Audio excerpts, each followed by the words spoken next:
Welcome, welcome, beautiful beings. So good to see you. So happy to be here with you. We're going to have a beautiful discussion tonight.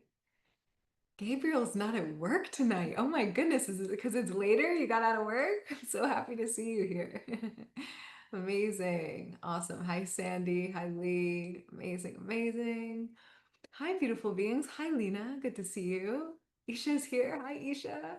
Awesome. Hi, Helen. Is this your first time? I think. I don't know if I've seen you before. Hi. Rachel, too. Hi. Good to see you. Jennifer made it for a bit. Okay, beautiful beings. We're going to have an amazing discussion tonight. We're going to have an amazing session, as we always do.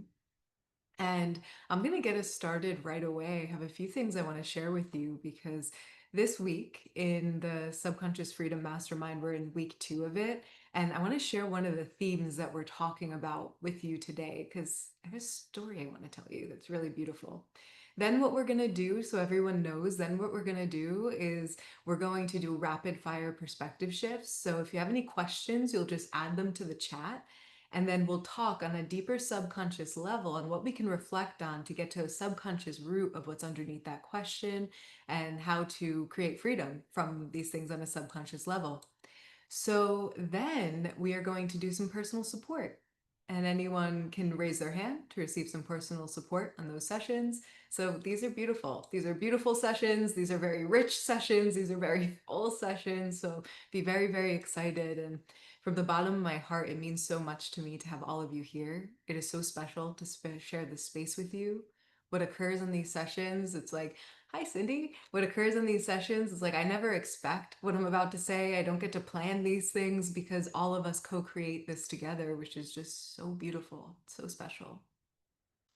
So, with that being said, I want to dive in. So, something that we talked about in the mastermind this past week is we talked about the field.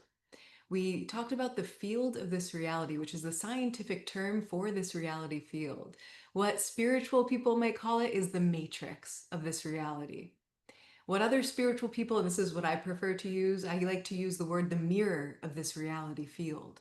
What we did inside of the mastermind is we talked about what the scientific discoveries were telling us about this field, how we interact with this field, meaning what spiritual people might say, how we manifest in this field, right? So we talked about the science of how the field, this reality field, interacts with us, how we interact with it. What's really going on with this field? How can we really shift this field to see more of what we do want to see? And this is such an inspiring thing when we see the science of this, because we see at the deepest scientific levels, we see, oh my goodness, you truly are a creator of your reality field. It starts sinking in logically. These things that we know on the deeper spiritual level start sinking in on a logical level, and we see it before our eyes. And the thing that can happen for people when we realize that you truly are the creator of your reality field, the thing that can happen for people that can get a little disheartening is when we start seeing things in our reality field that we would rather obviously not experience. It's like, yes, I know my power as a creator being. I know I'm creating this reality field. I've remembered. But then we face something in our reality field and we're like, wait a minute. No, no, no, no, no. I definitely did not create that. So, this is where what we're doing here becomes so powerful and so game changing. Because the key here is that the field, this reality field, is not just responding to what we consciously create. It's not just responding to what we're creating on a conscious level, but it's responding to what we're creating and expecting on a subconscious level. This is where you might see that saying over and over that 95% of our reality field is created by our subconscious mind. 95% of your experience of reality is created by your subconscious mind. That's why that science has become so popular. This field of your reality is responding to what you subconsciously expect on the deeper levels. Now, the thing about this is that these are those subconscious patterns that were generally created in our formative years. These are energetic codes we picked up on in our formative years before we knew better. But with the information that we share here and what we focus on here, what we're really doing here is getting to what some of those underlying subconscious patterns are. And the reason that I do these sessions live is because when we witness healing in another being, when we witness an underlying subconscious pattern in another person and we witness them heal from it, it heals a part of us. It connects dots for us as we witness it. So, this is part of why I always do these sessions live so that we can connect the dots in our own lives. So, we can see into our own blind spots when we're doing these sessions as well. Now, this field of our reality, the reality is responding to what we subconsciously expect, those subconscious energetic patterns. So, what I love to do is empower people with the tools to see into those subconscious patterns, to demystify them, to start seeing what this mirror, what the field of our reality is showing us, so that we can feel more empowered to truly generate our reality field, to truly shift our reality field. And I want to share a story with you because sometimes we can know this, we can sense this on such a deep level. But then a challenge happens in our reality, and then we question everything. And this is where something happened so beautiful actually in the past few days. It culminated yesterday. I want to share it with you. Is it okay if I share with you a story that was super inspiring that I got to see? So before we dive in, thank you, Gabriel, for the thumbs up. Thank you so much. So in the past few days, right now, you might see that I have a different background. I'm in a co-working space that I've rented out because I'm traveling right now. Normally, I live in Europe, and for the summers, I live in an island in Europe that's really warm. So it's warm all year long. So in the summers, I often visit family. I'll spend some time visiting family in the mountains, and that's why you see me in a co-working space because I'll be here for a few weeks. And this is significant to the story. And in the first few days that I got here to visit family, I noticed some tension. I noticed some tension between my parents building. And I'm like, ooh, what's going on here? This feels like this is starting to build up some energies that are getting a little intense. What's going on here? And I was going through tensions in my own life. I think that a lot of people are experiencing big changes. A lot of people are experiencing unexpected things drop into their reality field where all of a sudden there's some challenges, there's some opportunities to say, hey, I'm seeing this. This is no longer coming with me. So I was going through my own experience of that. And I'm seeing this happen in the outward world as well with my parents. So I don't push this work on anyone. Maybe family members, I don't do that. I just sit, I observe, I wait till someone comes to me. So I'm going through my own experience. And later that day, it was a challenging day for me myself. I was going through my own challenges. I was seeing into blind spots I didn't know were there, energetic patterns I didn't even know were there, creating healing in myself. I go back to the cabin that my parents are, and I see my dad with an ice pack on his shoulder. And I said, what happened? And he said, you know, when it started storming so much today. And where I was like 20 minutes outside of the mountain, it wasn't storming. So I'm like, what are you talking about? He's like, well, what happened earlier is that a huge storm, it started downpouring, thundering, and lightning. And he was on the UTV. So he was on a side by side where there's no windshield and he had his glasses. So it was pouring, raining, and he couldn't see. And before he knew it, he got into an accident front facing with a tree. And his shoulder was shot. He couldn't move it. And my dad's in his mid 70s. So, anyone who maybe has experienced aging or anyone who has experienced patterns with that, there's a lot of stories that come with aging, right? They tell people it's going to take a long time to heal, that it takes longer for the body to heal, that bones are more brittle. They tell all these stories about aging, right? We've all heard them before. So I could see that he was so down. He's someone who's super active. He doesn't do well for him to not have his physical body doing well. So I could see that he was super down. I didn't say much. I just said, you're going to be okay.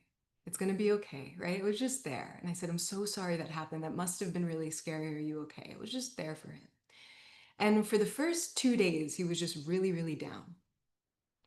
And then finally, there was a little bit of an opening. And guys, this is significant for our own lives because sometimes we need time to just be down.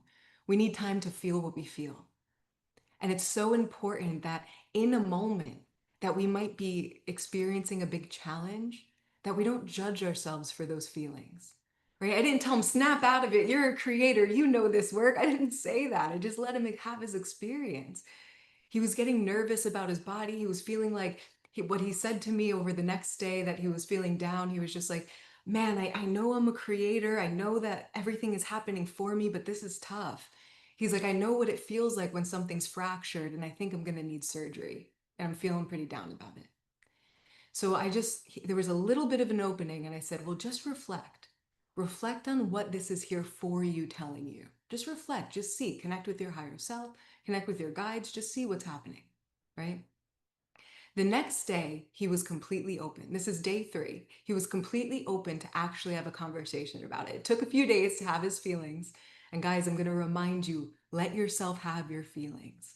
When shocking things happen, let yourself feel what you feel. It's going to pass. When we're in the heights of emotion and feelings and going through it, that's not the time to analyze subconscious patterns. That's a time to let ourselves feel what we feel, right? So this is so important that we let ourselves do this. It was day 3, he couldn't move his shoulder. He was walking around with a limp, couldn't move his shoulder. So we set up an appointment to get an MRI 2 days after that. But in day 3, he was open. He was open for a conversation.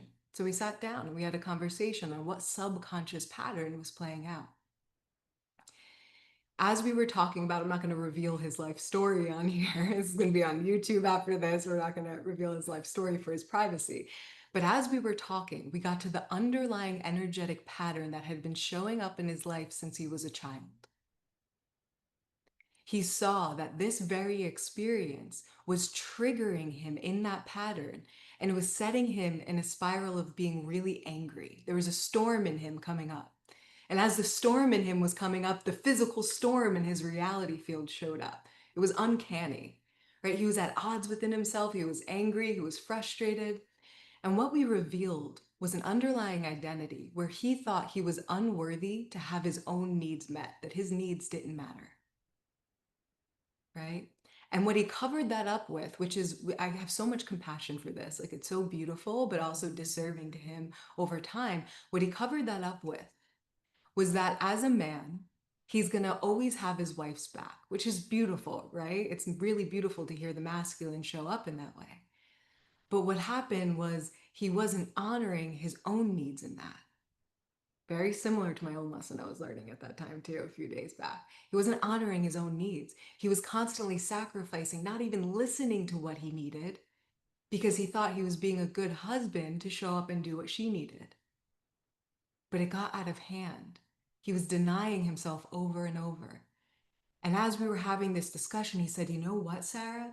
While I was helping her build this thing, which is what they were doing, while I was helping her build this, I kept getting information of like, you've got to trust yourself, trust your intuition. It's going to rain. You guys got to get back to the house. Like he was getting the information, but he wasn't listening because he told a story, created a subconscious story that it's more important to be there for what she wants instead of honoring what he needs. That's the subconscious story.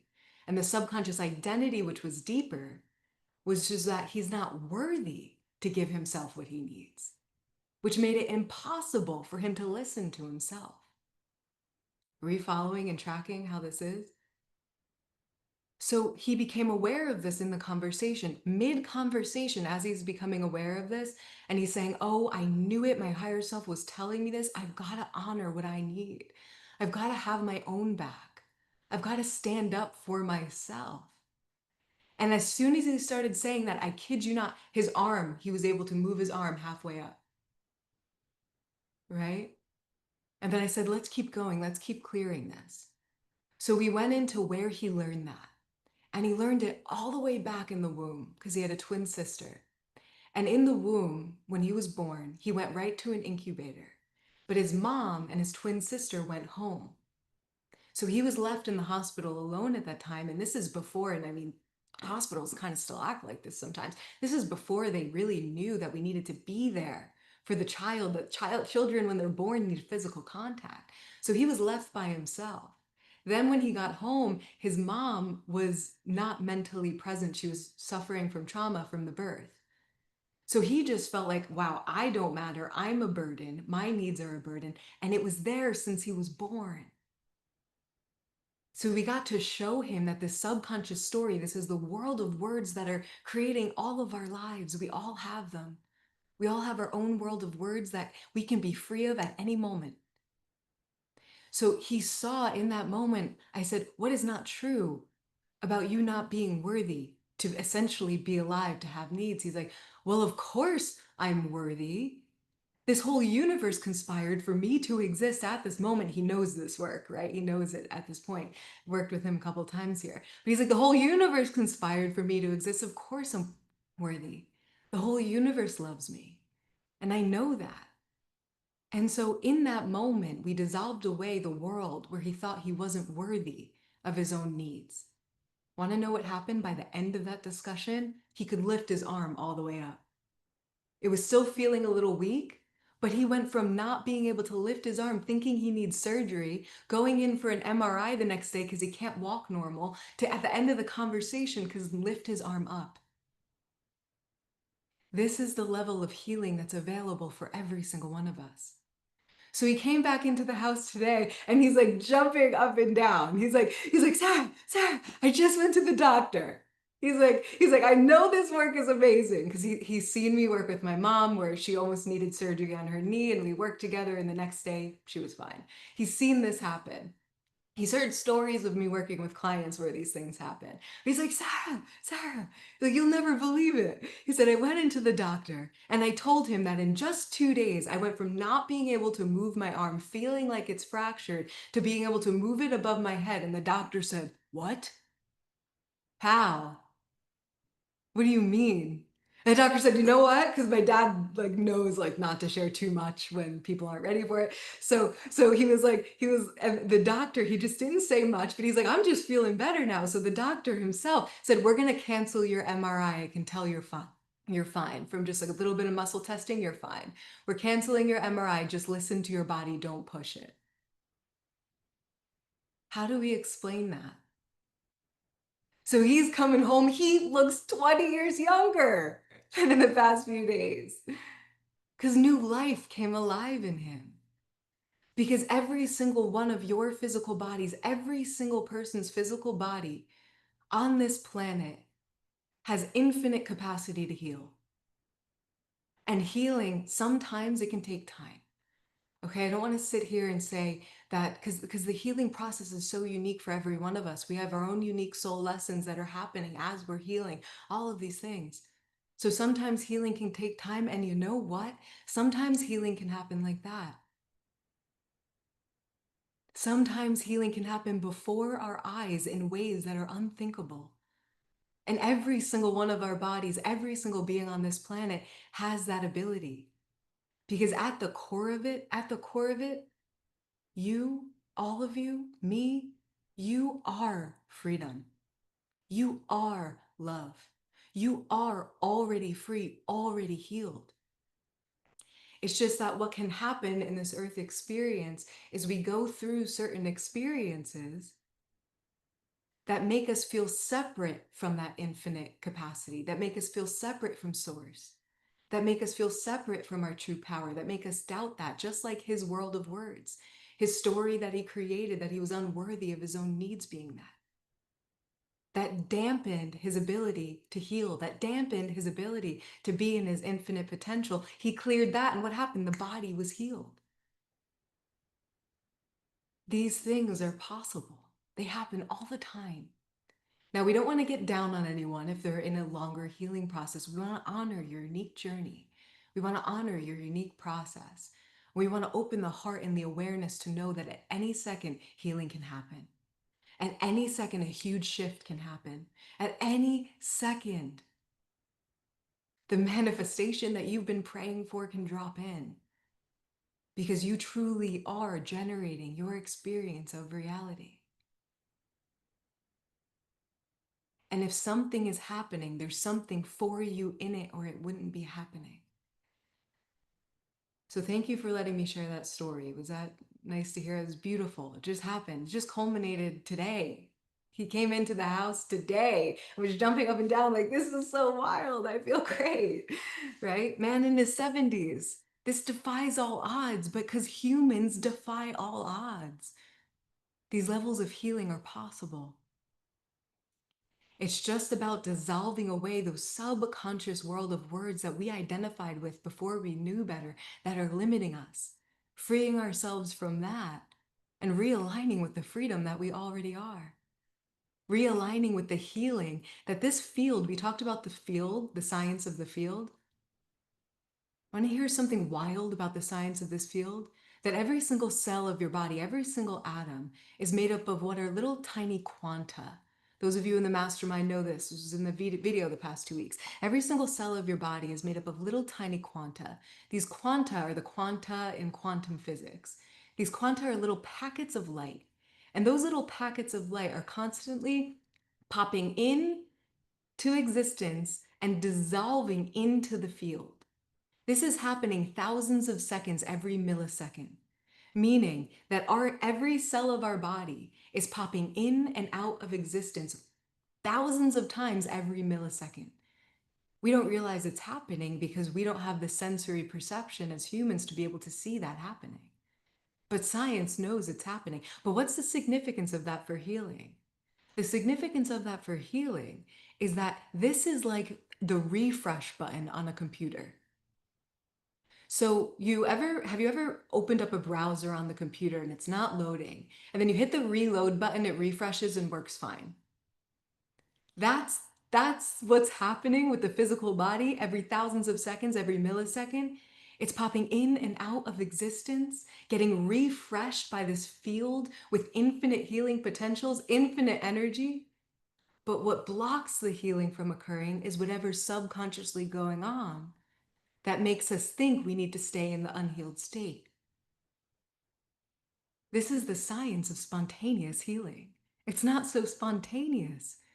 It's this field of this universe that loves you so much that at every millisecond it's giving you opportunities to refresh. It's giving you opportunities to heal. Most people just have never heard this before. Is this the first time any of you are hearing this? This is scientific information. Well, some of you know this about the quanta popping in and out of the field. It's amazing. A lot of people don't know this information, haven't heard this before, haven't heard the fact that at every millisecond they have opportunities to completely refresh their system for healing. So I say we dive into it today. Let's get into the magic. Let's get into the work. But I hope you guys enjoyed that story. I hope it inspired you to remember your power. Thank you for allowing me to share. Yeah, it's so great to see all of you. Thank you for allowing me to share that piece of inspiration. If a man in his 70s can heal something in his arm that he thought was fractured in a few days, healing can happen for anyone, right? Amazing. Okay, so let's get into some rapid fire perspective shifts. Do we have some questions? Did anyone prepare some questions that they'd love? For any of you who have questions for the rapid fire perspective shift, go ahead and write it in the chat. So that's the period of time that we go into the chat. I answer some questions in the chat. Then I'll do some personal sessions if anyone would like some personal sessions for tonight, if you'd love to create freedom in something. So I'll give a moment for some rapid fire perspective shifts. See if there's anything in the chat that you guys would love a higher perspective on. You'd love to know how to get to a subconscious root of. And we'll go into some sessions. And if there's no perspective shifts, that's never happened before, but it is a lighter group today, which is okay. Have to take someone to court. I feel bad.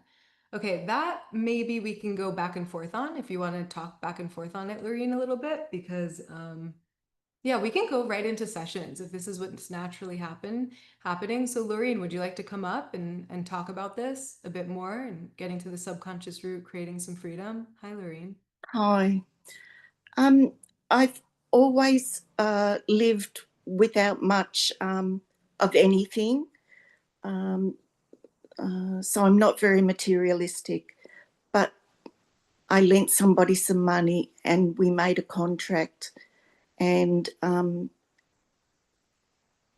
they're 18 months overdue, and it's keeping me in a poor situation. Mm-hmm. But I feel bad that I have to take these steps to take them to court. Mm-hmm. And it's really difficult for me to do that. Yeah, I'm sorry to hear this. I can imagine that's tough. So in terms of what it leaves you feeling, what does this leave you feeling? You mentioned it leaves you feeling bad. What else does it leave you feeling about you? I feel that I don't want to, because I've never really been very materialistic. I would rather give things away than receive things. And, I lived on a commune and I just had, this small little bit. That's all I had. Hmm. Um, and, probably for the, you know, 20, 30 years of my life, that's all I had. So, um, yeah, I feel that this person's really let me down. Okay, you're feeling Yeah. let down. I'm feeling let down and I feel like this maternal thing in me doesn't want to do this, but I really have to because they've done the wrong thing. Hmm. Yeah, the Yeah. capacity for the divine feminine and the maternal nature is unreal, Mm, right? Just that yes. maternal nature of the capacity for tolerance is really, really amazing. And sometimes it's important. I'm going to zoom this out to the group and then I'm going to come back to you, Lorraine, in a moment. Thank you for sharing. Thank you for sharing your heart and Thank your you. experience. But it's very, very important that we understand this, whether it's a man or woman, the divine feminine energy, the maternal energy has infinite capacities for tolerance. It's insane the level of Mm, tolerance people have. But just because we can be tolerant doesn't mean we always should. Doesn't mean it's actually what's best and the most compassionate thing to do for all beings involved. Right. yeah. So, Lorene, I'd love to bring this back to you and see what kind of underlying energies we can create healing in to see what can shift. Right. So, you mentioned that it's leaving you feeling bad because you don't want to do it and feeling let down. Right. Yes. Yes. I feel I'm unsure whether I've been made a fool for trusting, um, but I seem to lack that killer instinct to go in and get what's mine. Hmm. Yeah. Yeah. Yeah. Get the world of it. Is that making sense? It Mm, is, it is. mm, So, in terms of made a fool for trusting, which, one of the most beautiful things in the world is to trust. So, the most yeah. beautiful things in the world is to keep your heart open, especially Mm, after someone who's walked this planet for a few decades. The fact that you can keep your heart open to trust, I would say, is mm, much less being a fool and much more being a remarkable woman with an amazing heart. thank you. Now, Mm, when we come into balance a bit with this, I am thinking that there's going to be new levels of discernment of, signs, early signs of someone that isn't someone that deserves full trust or maybe deserves trust from a distance, right? We can trust that they're a divine being, but from a distance sometimes and not lend them certain things. So when I have a mm, feeling when we get into these underlying energies, we're going to be able to create some more clarity, right? Around okay. what's going on. It'll add new levels of discernment. So when you think about these energies that are coming up right now with this, feeling let down, feeling bad because you don't want to like go get what you need or go out there and do what you need, feeling like you might be made a fool for trusting. I'm thinking feeling let down is like the main one. Uh, yes, I think it is. And I feel it's a bit out there. I feel like I'm going back to um, family law court. Mm. Um, of What do you mean going back to it? well, I it was a very difficult situation with 3 days in court with my ex-husband, and Mm. that was about 20 years ago. But I So that's didn't where you understand feel, who I was then, and I yeah. feel more understanding of who I am. But I feel that I should have probably looked into things a bit more before I lent this person the money.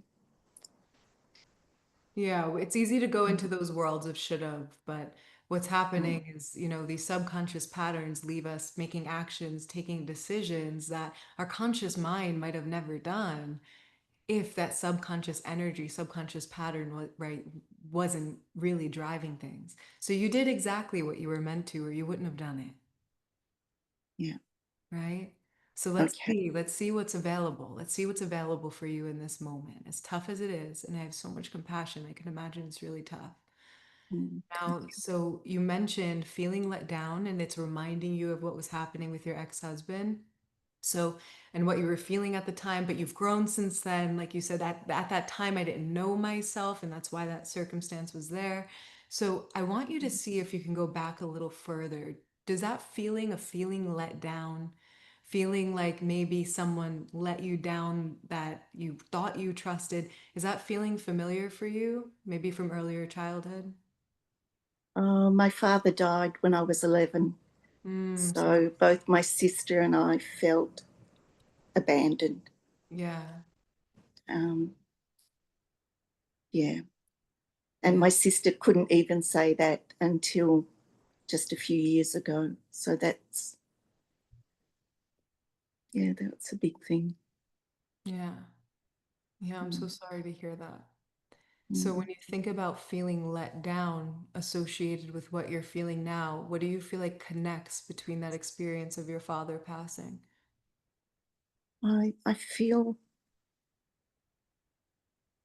I feel that I sort of lacked that discernment that my father probably could have taught me. Um,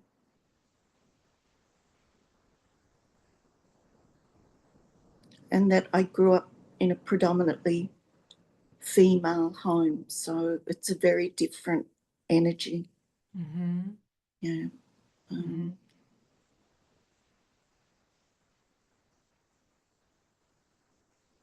Yeah, I'm and so I sorry feel to like hear. I'm letting my children down as well.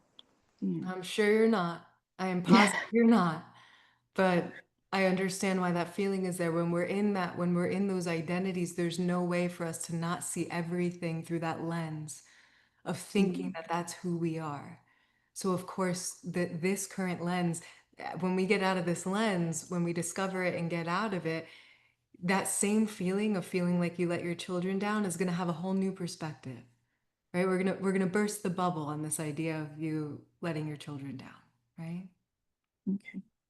Yeah. So in terms of let down, we can understand that your father passing, and I'm so sorry to hear that. I could just imagine the world of it when you're 11 and how scary that could Mm, be. Now, when you mm. think about, I want you to think into one more time the let down energy, the underlying energies of feeling let down. Is that, does anything else pop up with you of like feeling the first time you felt let down? Is that the primary experience, or was there anything else? Um, I think my mother let us down, Mm-hmm. um, but she was a very disturbed and damaged person, Mm-hmm. um, who probably, um, I just feel, I feel for me to be who I am today and to have gotten through my mother, living with my mother, um, really speaks, about strength and wanting to just be loving and spiritual. And that was sort of like my guiding star, those things. Yeah. Yeah. You've taken what you've been through and become a really remarkable, loving being. I feel it all the time from you. I feel it Okay. radiating from you. It's so beautiful.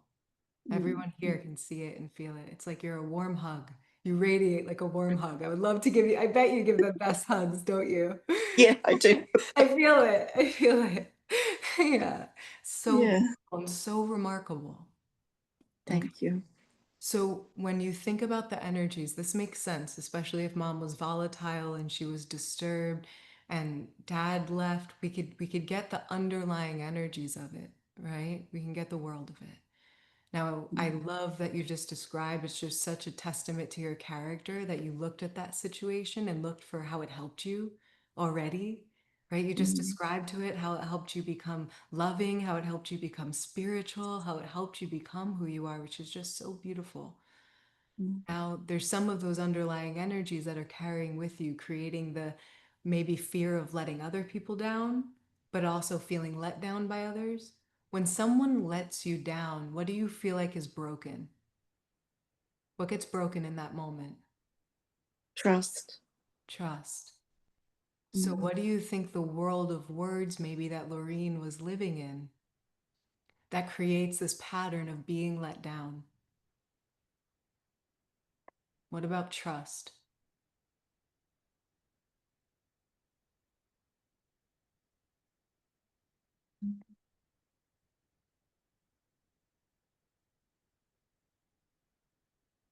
sort of feel like I'm doing it to myself. Yeah, Um, yeah, that's what happens. yeah, Patterns. How are you doing it to yourself? What are you becoming aware of? I think I'm creating the situation. Hmm. I don't know whether it's because some part of myself wants to confront something head on. Um, Yeah, there's this is but, this is great. You're this is such powerful awareness. There's no way for us not to create the world of words that we're living in subconsciously. There's no way for us not to. mm, Because that's the energy we're holding, right? This reality field morphs based on those underlying energies we're holding. So, although you're holding consciously this energy, you've cultivated amazing levels of love, of spiritual awareness, like you've cultivated these beautiful things. But, like you said, you're creating the situation not on purpose, not because you mm, want to experience this, but because there's an energy that wants to inform you so you could be free. Right? So when you said you're doing this to yourself, I want to go back to that theme of trust because we're right there. Right? So if someone lets you down or you let down others, what is Lorene saying she can't trust? um, I What is can't trust the world. Yeah. yeah. Can't trust the world and maybe I can't trust myself. Like I don't know if I can trust myself. Which one feels more prominent? Or I don't trust people. The world, Um, people, yourself, all of it, I can't trust. I I think I can't I can't trust myself to make the right decision. Yeah. Yeah. Yeah. Yeah.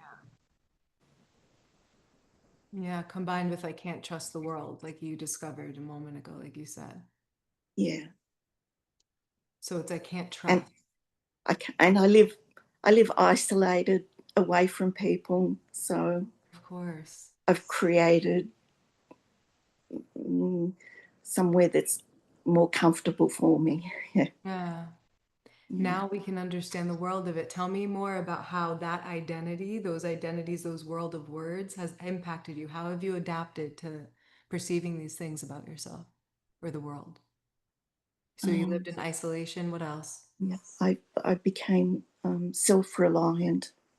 There was only me. I was the last stop, especially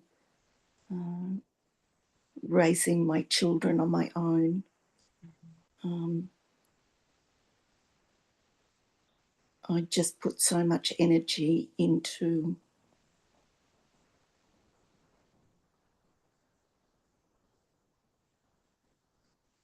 mm, yeah, my daughter is disabled and Mm, she requires a lot of hospitalization, things like that. So I just knew I was the only one who was there to help her. So I was on this intense high alert all the time, yeah. just to make sure we could get through. Um, I cannot imagine. You are such, I always knew you were a remarkable being from the few interactions we have, but my goodness. Can we share some love with Lorene right now? Like this woman before us? My goodness. So, mm, what a beautiful being you are. oh, thank you. Thank you. So now we're getting the world of it. It's becoming a bit more clear. You tell me how you feel if you feel like these things are resonating. But what I'm picking up on those underlying energies, those subconscious energies, the world of words, is I can't trust the world and it's all on me. Yeah. It's It's all on all on. me to figure it out, Yeah. which is essentially reinforcing the I can't trust the world. Makes sense? Yeah.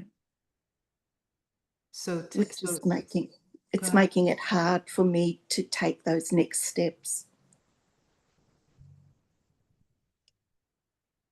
because I'm always thinking I'm going to make the wrong move. Yeah.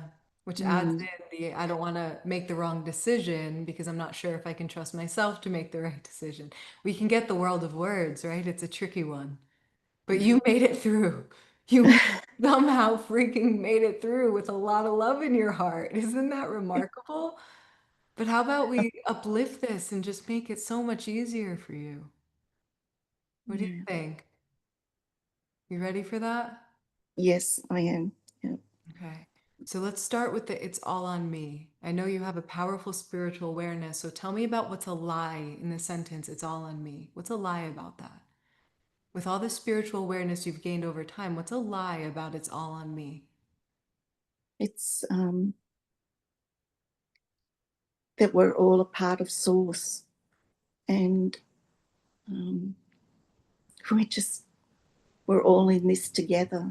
So um, So what's holding you? If you're a part of Source, going in and out of Source all the time, what's actually holding you?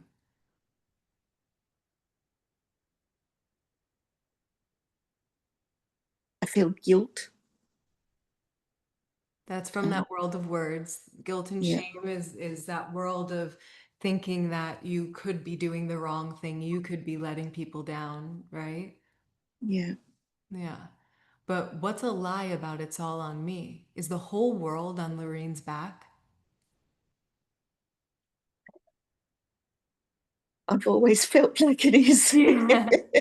I bet. Have you experienced some physical things in your body? Has this manifested at all in your body? In my body. You mean over time? Yeah, have you ever had an experience? Tell me about that. If you ever had an experience, did you have any back experiences in your body? How's your back? My back's not good. Um, I'm not surprised. Why do you think your back's not good? What did you just say? Everything's on me, the whole world. Yeah, That's too much for anybody, Lorene, don't you think? yeah, yeah. Mm, Yeah. mm, But what's a lie about that sentence? Let's bring it back. I know it feels very real. You went through tough things when you were young.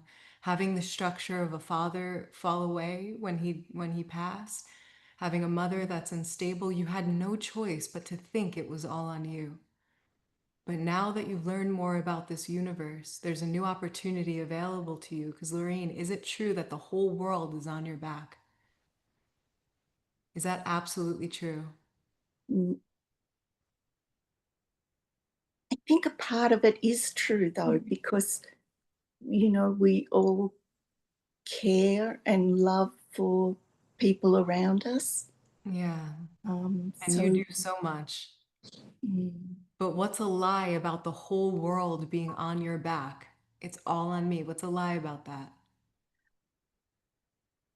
I can see the logic that it is a lie, but I'm having trouble um, believing that. Feeling it. Yeah, it's okay. Mm, What we're mm, doing right now, it's going to take a little bit of a leap of faith because what we're doing now is introducing you to a world you're not familiar with. yeah. Because for decades you lived in a world where you thought, justifiably, we could understand why you really thought that it's all Mm, on you, that you mm, can't trust the world, because if you stepped away, it would all fall apart. And you have a lot of evidence for that, right? Mom would fall apart at moments. Who knows what would happen with the siblings? Then your daughter needing your attention and care. We really get the world of it. mm, But where that world manifests from is through you, through the lens of it's all on me. So the evidence reinforces the lens that was already there. So what we're doing right now is inviting Laureen, even for a moment, mm, to start to be introduced to a world she wasn't familiar with. So let's play with the actual language just to start with it, okay? Just to see if there can be some ease with this. So is okay. it true that you are carrying the entire world on your back? No, it's not true. It's not true. It's felt that way for decades. We know what you want to say next. I know, that's right. Yeah. Yes. It's not true though. Great work. The body will catch up. Yeah. So where were you born, Lorene? Do you mind sharing where you were born? We'll do an exercise. Um, in Sydney, Sydney, Australia. Sydney, Mm, Australia. Okay. yeah. So, Lorene, if I were to cut you open, would I find a physical manufacturing label in your body that says, "My name's Lorene, born in Sydney, Australia. The whole world's on my back. It's all on me." Would I find a manufacturer? No. No. No, we would find some DNA in the body. If someone could read your DNA, they would tell you why you have the skin color you do, why you have the hair color you do. But that's not a part of your hardware. It's felt like it was, but it's not actually a part of your hardware. So if it didn't Mm, exist in your DNA as your hardware, where has it existed all this time? Not in the body. Where did it exist? In the mind. in my mind. Yeah. Yeah. Yeah. And if we look at the structure of it, it's all on me, the world's on my back. What is that structure actually made of? What is that made of? Like a repetitive record Yes. going over and And over. yeah, Yeah. and more specifically, it's made of words. It's made of words. It's the world of. Mm, But Lorene, the beautiful thing about this is that if it's just made of words, you can change it. I'm Okay. gonna leave you, Sarah. Just yeah. Let's see. Keep going. Keep going. Will you keep going with me and see what we could do? Yes. Yes. So, Okay. Lorene, is it absolutely true? We know how it's felt for a really long time. When we have a lens, it will be our whole world. We will see every experience through it. We will have countless experiences that match that. Remember the talk about the field, how it morphs based on our subconscious expectations? This is the lived experience. Guys, I hope you were with me because this is the lived experience of what we talked about before. This is so real. We all have our lenses. And Lorene's doing amazing right now. You. So, Lorraine, is it absolutely true that the whole world is on your back? No, it's No, not. it's not. It's not. No. It's not. So, No. Lorraine, if right now you could step into a world where you could never feel that again, where you were completely free of it, because you knew, oh my goodness, I get why I felt that way for so long, but this doesn't have to be my reality. If you could Mm. step into a world where you're completely free of the feeling of it's all on me, the world's on my back, what world would become available to you when you're free of that?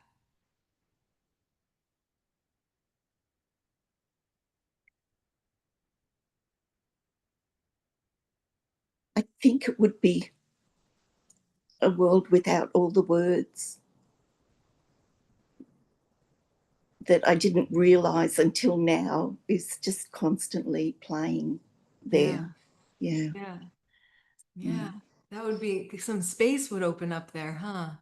Yeah. Yeah. Your animal's wanting to come be with you even right now. She's like, "Oh man, is she about to be free from this? I want to go hang out with that energy." So, Maureen, if you could step into a world, and I know we're introducing you to a world you weren't familiar with, but let's reach for it because it's right there for you. So, if you could step into a world where you're completely free of feeling like it was all on you, where you remembered, Maureen, that this whole universe is holding you, loves you, that the divine order of this universe is orchestrating everything exactly as it's meant to for every being involved. Like the old Zen saying that with all the snowflakes there are, every single snowflake falls in the perfect place for an even bed of snow. That's the level of Mm, order that exists in the universe, and that's the level of order that you're a part of. This universe has an intelligence, it knows what it's doing. It's marvelous, isn't it? yeah. So if you could remember and maybe for the first time see that you too are held by that, even in moments that were shocking, like the passing of your dad, even in that moment, your guides were loving you. You weren't alone, you were held even through that.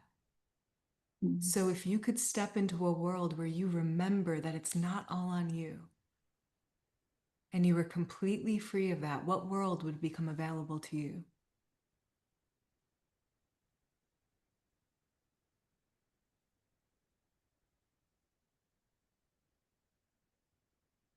I think it would be so different How would you get to that feel in I that world? Let's bring it into the body. How would you get to feel if you were completely free of ever feeling like it was all on you ever again? How would you get to feel in that world? um, I'd feel relaxed Can you take a breath into that? and free. Yeah, take a breath Mm, into that.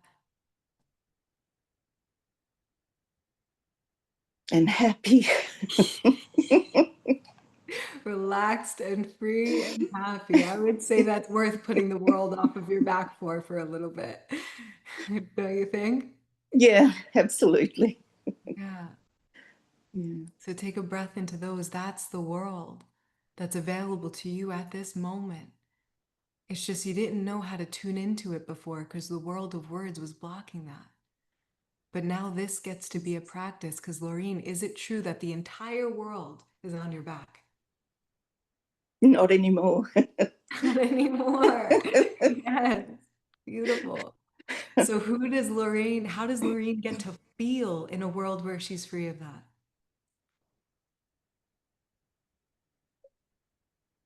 um, Happy and free. Can you take a breath into that? Yeah. Yes. I have a feeling that even the material nature, you know how you said material things, you never really cared for them. That's the representation of you feeling not held by this universe. We could have all the spiritual conversations about it of why you might have justified that you don't need those things. And it's accurate. You don't need those things for happiness. But the material, feeling like you haven't had much, is the result of that old world of words, feeling like it's all on you and the world doesn't have your back, essentially. So that's why material wealth couldn't match you there. But in a world where you know you're held here, where you remember that it hasn't been all on your back, where you honor yourself for all that you've done, for all the time you have, because you're a remarkable being. But now you get to tune in more into the world where you remember that it's not all on you, where you are loved here, you are held here. Just maybe, Lorraine can open up to receive the abundance that has been waiting to drop into her world, where she can allow herself to be held by this universe. Is this connecting? It is. How are you Yeah. feeling? Um, I'm sort of feeling like a little child because I don't know how to be what I've just said. Yeah. It's a new world. It's beautiful. Breathe it It, in. yeah. Let yourself breathe it in. What I often call this is Bambi legs. Because it is, this is new life. Remember when I mentioned before my dad looked 15 years younger? That's Mm, real. He came in like a little kid jumping up and down because he's like, oh my goodness, what is this? So let yourself explore there. Because right now you're learning in this moment. And what I would invite you to do is, quantum timeline healing from Ticket to Ride? yes. You know how you go tell that version of you that learned the opposite? So, what I'd invite you to do in maybe a meditation is to go tell the version of you whose dad passed and go tell the version of you that was afraid from mom being chaotic. Let her know, I know you think it's all on you to figure it out, but I want you to know you can relax because you're held here. I love you. I've got you. It's not all on you. Thank you, Sarah. Do you think you can do that maybe within the next few days? Um, Definitely. I Yeah. feel like I'm about to cry.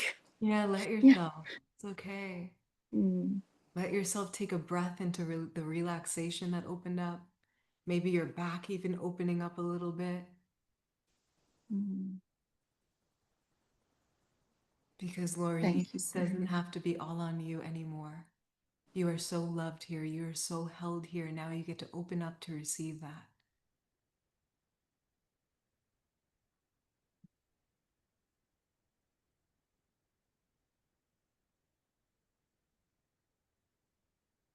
Yes, I'll do a lot of the quantum healing.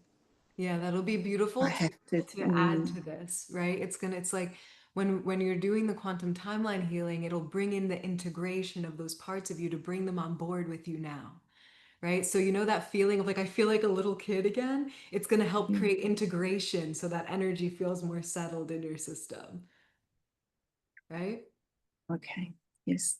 Amazing. So again, Laureen, in a world where you're completely free of this idea that it's all on you, because you remember how held you are here, that this divine order of this universe is holding you too. You just didn't know it before, right?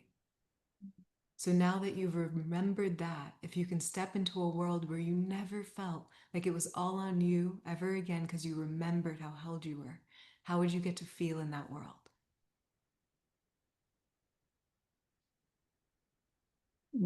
Cared for, Yeah. cared for. And my back, someone has my back. Mm. Yeah, that's really good. The universe does have my back. Yes, it does. Yeah. Oh my goodness. Yeah. Amazing. Keep us updated in the chat. If you have any questions about integration, I'm here. Okay.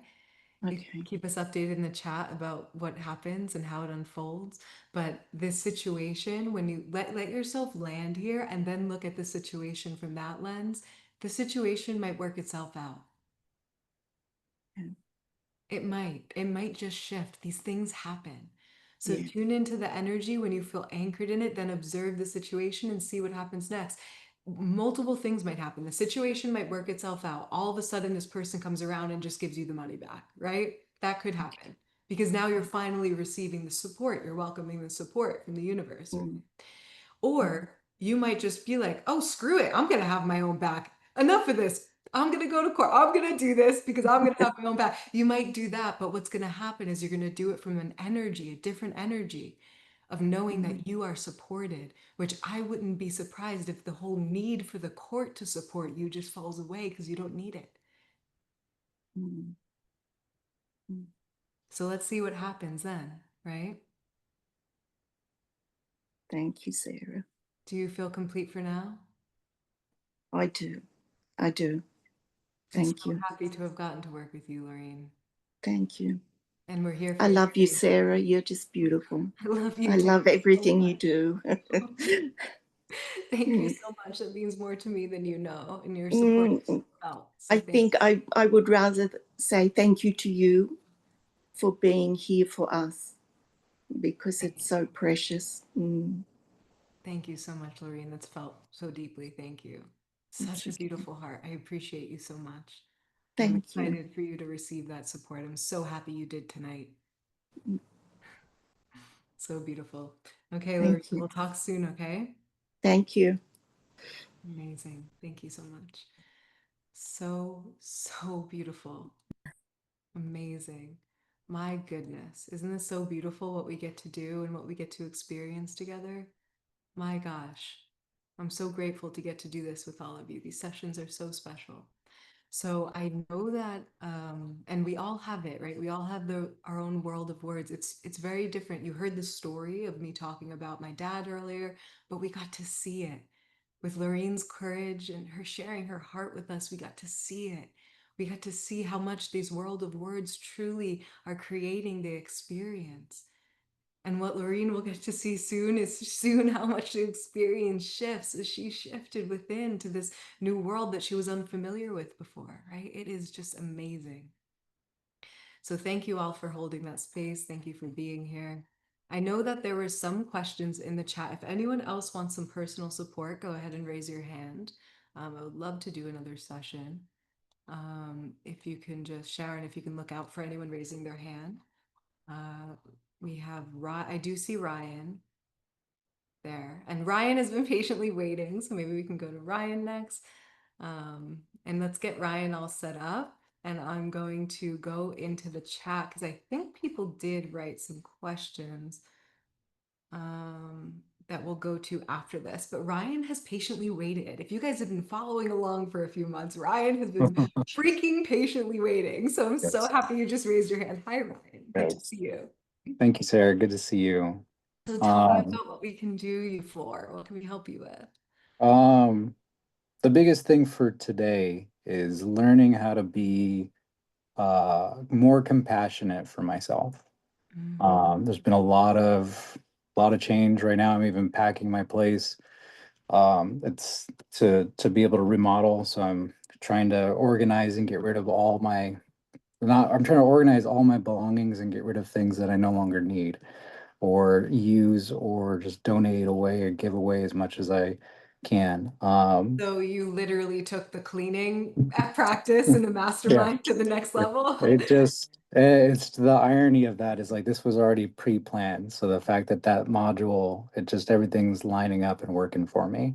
Yeah. Um, it's not the way I want to expect it. It's not the my ego is like, oh, this should be done. This should be easy. Just, um, does it bring joy? Is it something I want to carry into my new life? Yes or no? So, you're trying Amazing.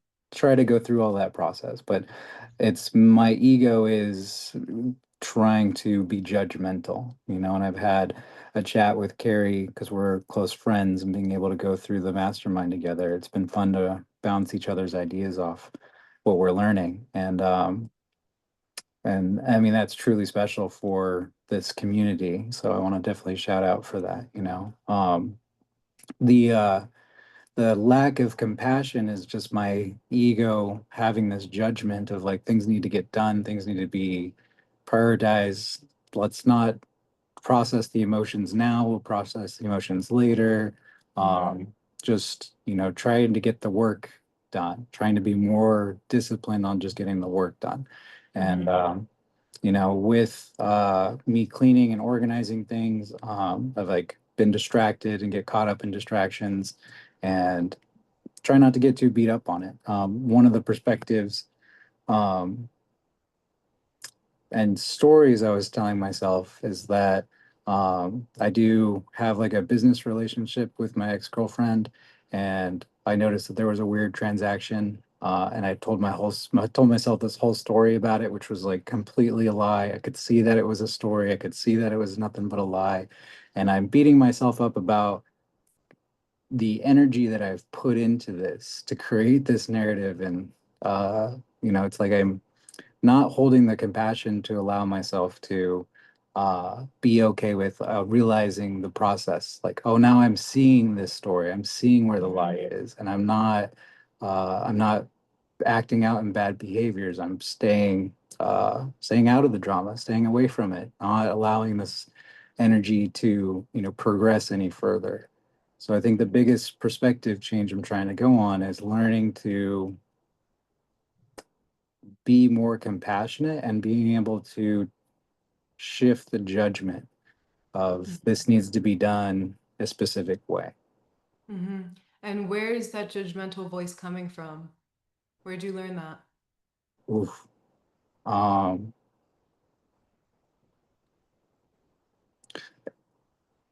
don't have a past memory. It does sit a lot in my chest. So I know Mhm. it's like I feel a lot of that tension in my chest, uh, that there's this pressure that needs to be like things need to be taken care of. What would happen if they weren't? More chaos would ensue. And Mhm. I'm also trying to not uh I'm trying to learn to be accepting of the peace that I have in my life. Like I have a level of peace that I'm not used to, and Mhm. being able to recognize that, oh, hey, like there is no drama. There is no uh, needs outside of myself that I need to take care of. There's nobody I need Yeah. to take care of Yeah, but me peace right can feel now. pretty unfamiliar sometimes, Yeah. right? Yeah. Yeah, one of Aaron in the mastermind, I'm not sure if he's on here tonight, but I remember he got to the state where he was super, super peaceful, and he how he described it was he said it's challengingly quiet.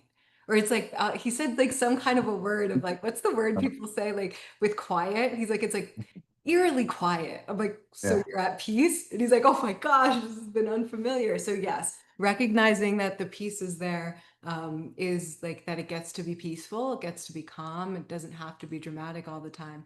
But so the original, to bring it back to you, the original question I asked you was like, where'd the judgmental voice come from? And you said not really a specific memory. It's more that you feel the pressure on your chest to make sure that it's all together. And then when I asked you, well, what would happen if it fell, if it wasn't all together, if you didn't keep it together, you said more chaos would ensue. Mm. So, and then you mentioned how in your reality, you're getting used to not having chaos, not having drama. Yeah. So then is that the pattern that you learned early on? Was there a lot of chaos? Yes.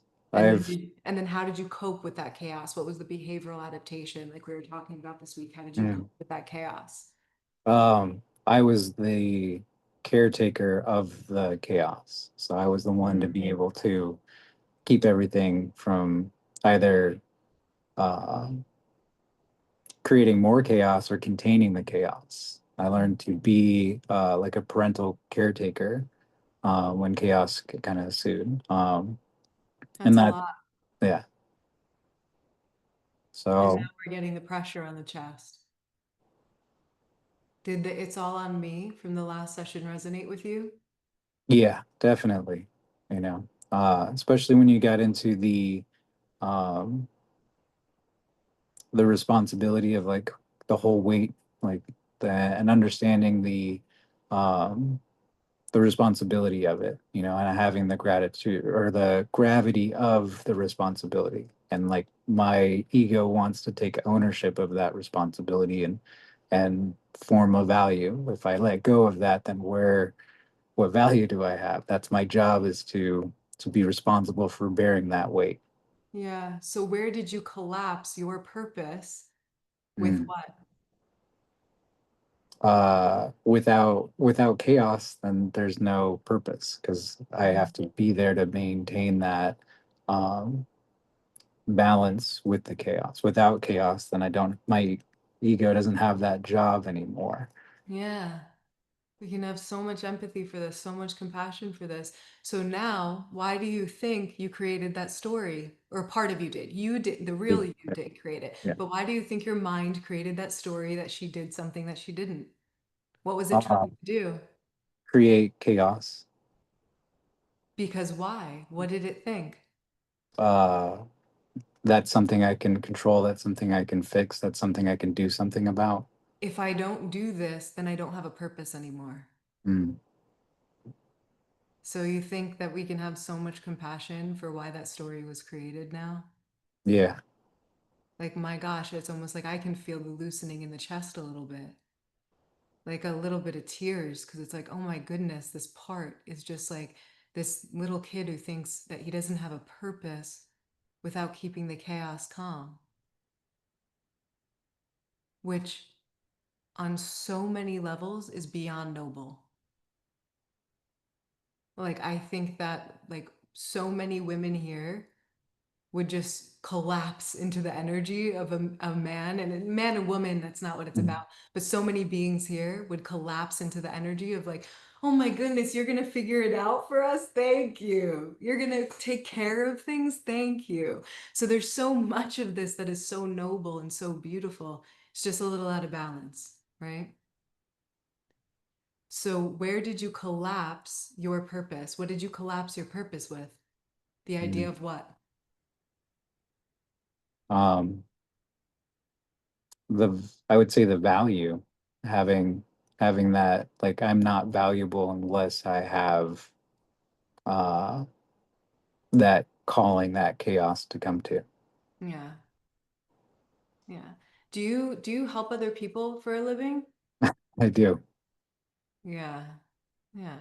This is beautiful because tell me about how this has helped you in your life having this because I'm sure there's a lot of beauty to it and it taught Mhm. you amazing things that you'll carry with you. It's just we're going to dissolve away the things that Yeah. aren't serving anymore, right? So Yeah. tell me about how else you have adapted to it and how it's helped you. Mm. Um, it comes very natural for me to hold space for others. Um, it's very natural for me to be unjudging. Um, and in the line of work I do, I have to establish trust very quickly. Um, and because I have to do that, it's being able to be very transparent with like my actions and say exactly what I'm going to do before I do it. So being very congruent with my actions and behaviors, and seeing how that trust uh, building has to be established before any progress, any healing can be done. If that trust really isn't there, then it's like trying to understand what space is needed, what am I not um, allowing this person, what questions or what um, understandings do they need to be able to facilitate that trust. And then the main part is being able to handle people's traumas and not allow it to affect me. Like realize that they're going through something and I don't get triggered very often. It's very uh, rewarding because I can see people go through all kinds of emotions and be able to express emotions and it doesn't affect me. I don't absorb any of it. I just let it happen, let it be. Yeah. Uh, So it allowed you to master your craft at a young age and be very good yeah. at what you do. Yeah, So we could see that holding this identification of thinking your purpose is to calm the chaos, we could see the good in it. definitely. But where have you adapted to it in a way that actually isn't serving you anymore? In my relationship wise, I would say that's where it's not serving. Yeah. Um, We heard the example from before of like yeah. creating that story that like you knew it was a story, you didn't act on it, so you were progressing a lot. But Mhm. what else other than that in terms of your relationship? Um, I think the biggest thing that we touched on when we first talked was me not being able to be myself. So Mhm. the out of balance would be when I take this responsibility on for my partners in the sense of I always have to be there, and if I'm not there, then they're out of balance. It's my job to be supportive, to have some sort of codependency in their existence, where it's instead of having two individuals going through life together, it's a codependency of uh, necessity and need rather than gratitude for each other. Yeah. Yeah. My goodness, the way that you are able to articulate this and see this is just so beautiful. It's phenomenal. I can tell how much work you've done to Thank you. get to this Yeah. point and how much awareness you have. And the beautiful thing is that, well, sometimes it can be a challenging thing because as smart as we are, it just gets smarter in terms of hiding this stuff. But it looks like yours has revealed it beautifully and that you're right there, that you're right there. Because what did we uncover through the conversation? What did you decide that your purpose was early on? Taking on other people's, being responsible for other people's needs Yeah, and their chaos. and their, Right, yeah, specifically was their chaos. It's how you learn to cope early on, right? And there's a lot of good that came from it, like we said. And you can keep the good in terms of supporting other people, yeah. in terms of being able to be the structure of support. And it just gets to come back to balance a little bit. Because if you're always there and responsible for other people's chaos, tell me about what has happened within yourself. I use their chaos as a distraction from my own chaos. So, what do If I, you end up feeling? in lack because I'm not taking care of myself. Yeah, do you feel like you're not heard too? Yeah. Yeah. Not heard, in lack, what else?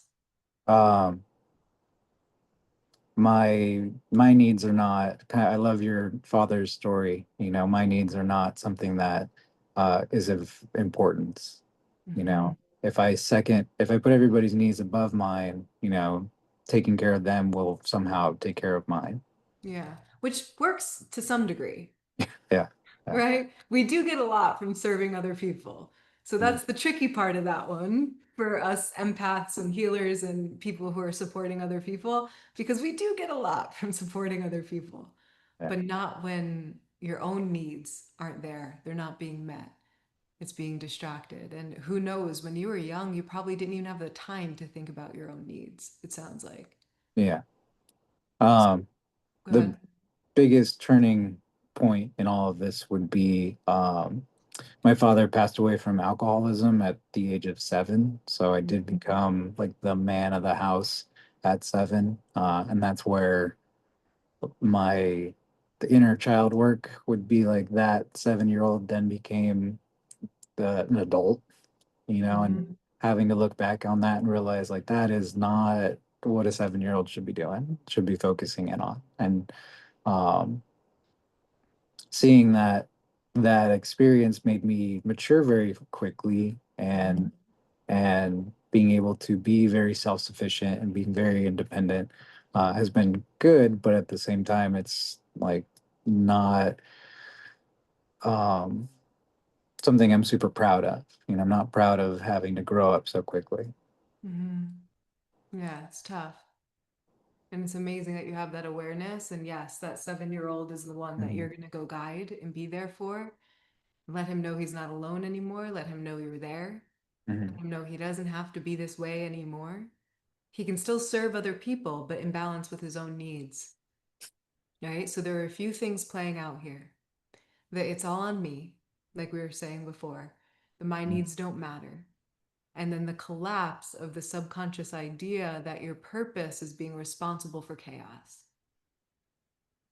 Right? So these are the few things that are getting the opportunity to transform. I have, if anyone's wondering, I have notes up when I'm talking to people. So that's what I'm looking at, if you guys wonder. I didn't share that with you in the beginning. So the my needs don't matter, the becoming the man of the house at a young age, but it collapsed the purpose with essentially solving chaos. Now, we could understand as a soul that this very well could be a part of your purpose, not to solve Mhm. everyone's chaos, not to Right. create the chaos to have purpose, but that Mhm. the purpose doesn't have to be necessarily associated with solving the chaos because whatever you're doing is your purpose. Mhm. Breathing in this moment is your purpose. The entire universe conspired for you to exist as you are in this moment at every moment. It thinks you are so important, you matter so much that it conspired for you to exist as you are. So it could see itself through you. That's how much you matter. That's how much your needs actually matter, right? So if we think about this world, because do you think it's actually true, Ryan, that any being on this planet's needs don't matter? No, that's not true. Do you think it's true that your needs don't matter? No, No. So, do you think it's true that your purpose as a being is to be responsible for other people's chaos? no, No. Might you be good at that? yes. But is that your only purpose uh, as a being? no, not my only purpose. No. So, if you can step into a world where you knew, just in this moment, let's play with it. Let's Mhm. feel into it. Take a breath into your body, because sometimes this can be heady. So, take a breath into your body and bring your awareness into your body, if it's possible in the moment, to whatever degree. And Ryan, if you could step into a world where you remembered that your needs matter, where you remember that if you really want to be of service to other beings, it is necessary for you to tend to your needs too. So if you could step into a world where you remembered that your needs matter, where you are free of the idea that your purpose is in solving other people's chaos, you're good at that, but it's not your only purpose. where you were free of the idea, where it's all on you, if you could step into a world where you're free of all of that, how could that world feel for Ryan?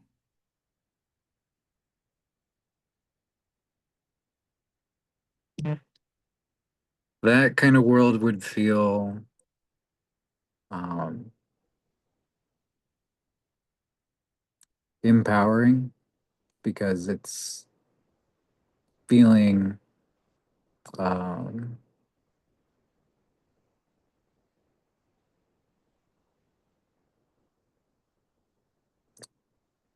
I'd feel balanced in myself and therefore feeling stable and secure with me allows me to be present for others. Mhm. It's that imbalance that uh,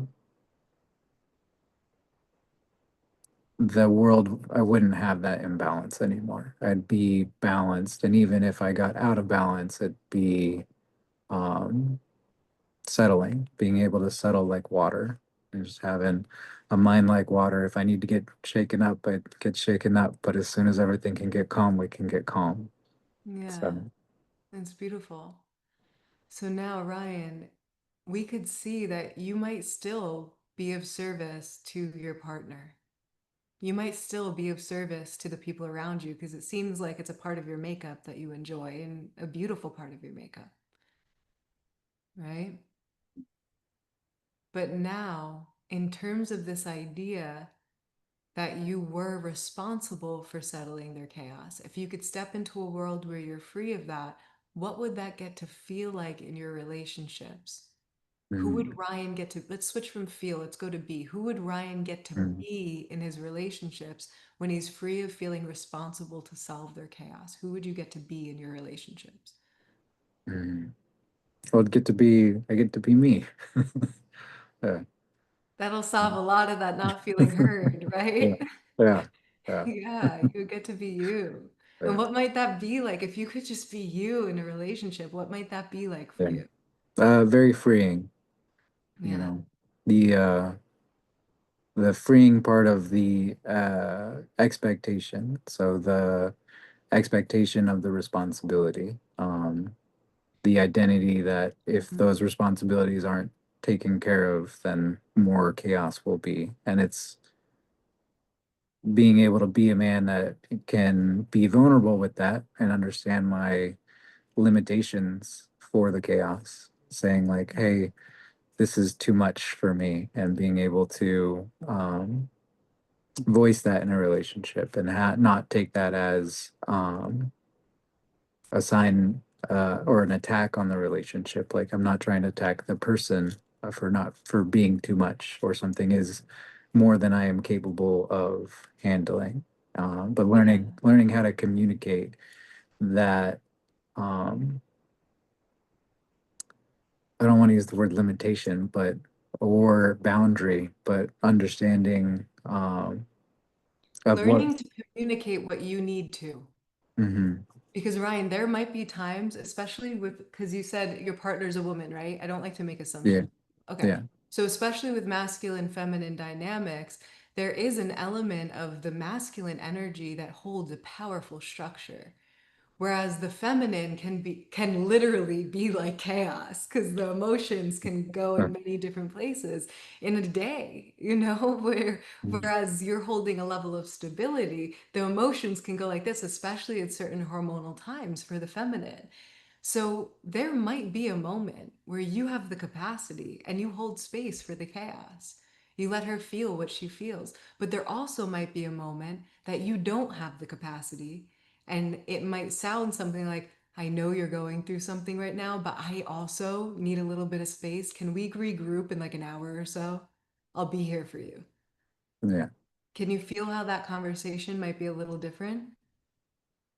definitely. It's not saying you're dipping. It's not saying you're judging her for going through it. It's saying, I see you. You're a powerful being. You can handle this. That's the energy that it's holding, which is some of the best energy in the world of like, I see you. You're a powerful woman. You can hold this. And I just need a little time. for Yeah. myself because I'm beyond capacities in my life. So can we regroup in an hour and I'll be here to hold space for you. But can you feel, does that feel possible for you? I wanted to introduce Yeah. potential so you can Yeah. see that you get to express what you need to. Mm. It doesn't mean you throw away the ability to be the masculine, to hold the structure, to hold the space, Yeah. especially as someone who's so good at it, like you are. And I'm not just saying that. It's very clear that you've been trained on it. You listen, like you're in a conversation with me, you're listening, it's felt. You could feel your presence. And on the other side of it, it's like, well, now Ryan gets to do that for him too. Yeah. Yeah. No, Does thank this you for res that. Yeah. The biggest resonation would be being able to communicate that and not have it come from an emotional um, triggering. I want to say learning to have the language to be able to honor those energies, being able to see and learning how to communicate the being seen and also expressing the needs. Um, Yeah. that resonates a lot because I feel when tension builds up and there's a lot of tension there, um, if I'm not sure how to handle it, I'll just shut down and back away because I'd rather not say something than say something and regret what I had to say. Yeah. Well, if you were trying, what you're doing right now is trying to Mhm. think back to the Yeah, old identity and how you were handling it there. yeah, Because think about the old identity. The old identity was this idea as if your needs don't matter. The old identity was this idea as if it's on you to solve the chaos. mm, So the old version of you wasn't thinking about how do I it might have thought because of doing self-work of like, okay, I got to communicate my needs too. But with those underlying identities, it was almost impossible for you to be able to do that.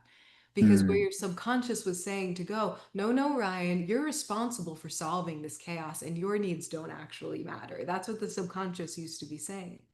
But now that you're in a world, because is it true that your needs don't matter? no, Is it and true that you're responsible for solving everyone else's chaos? no, So you were about to say what is true? I'm responsible for my own needs. Yeah. Might you also hold space for others? Yes, yeah. But what's important now? What are you remembering now? That I can hold space for myself and my own needs. Yeah. So now from that energy, when you know that you get to hold space for your own needs, where yes, you're going to go teach that 7-year-old version of you, hey, no one here told you this, but you have needs too. Mhm. You took the whole world on your back, but I'm here to take it off of you. It gets to dissolve away because this world has your back. It's not on you to solve everyone's chaos. You might be there for some people.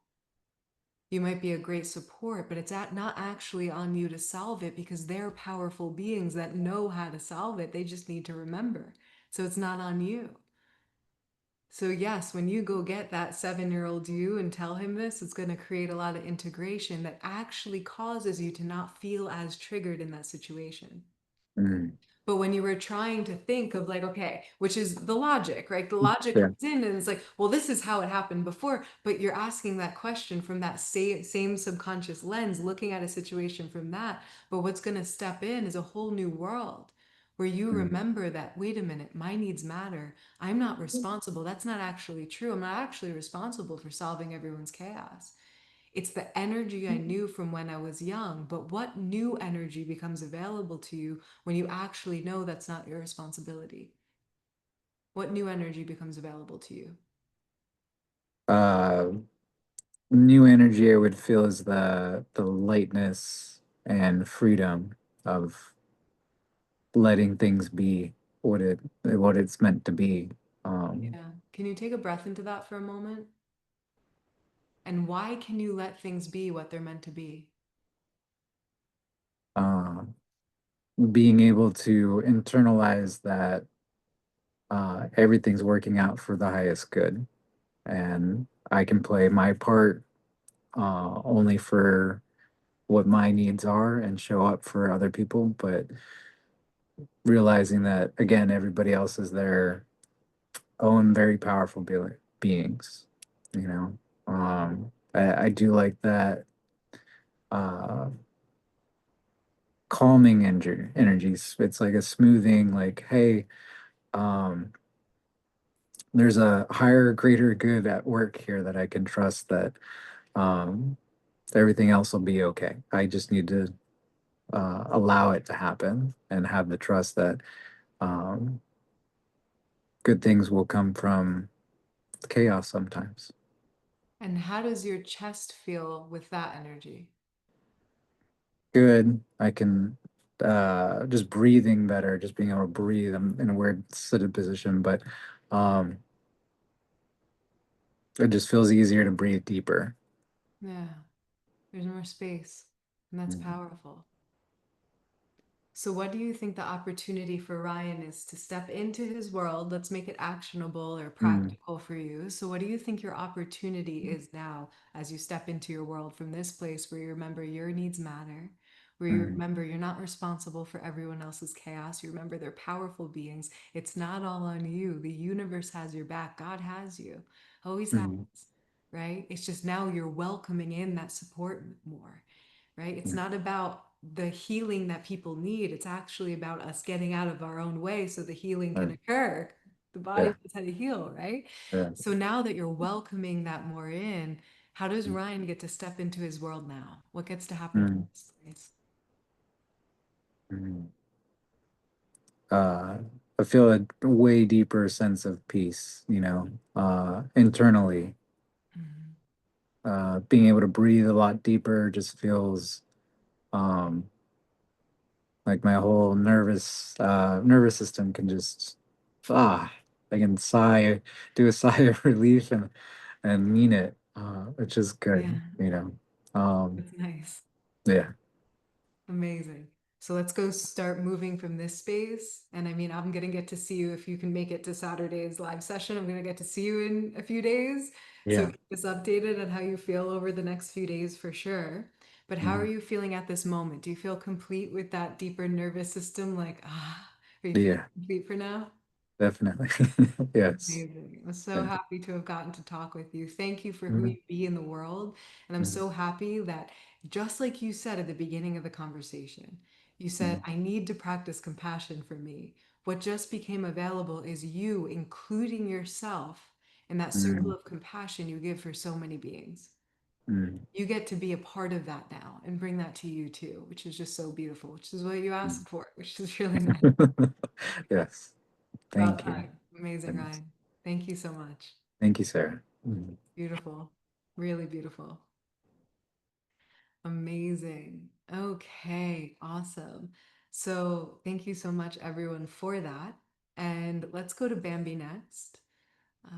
Her hand is raised. Hi, wonderful to see you. How are you? I'm wonderful. How are you? Um, I have a lot of like tightness around this chest area. That's why I raised my hand.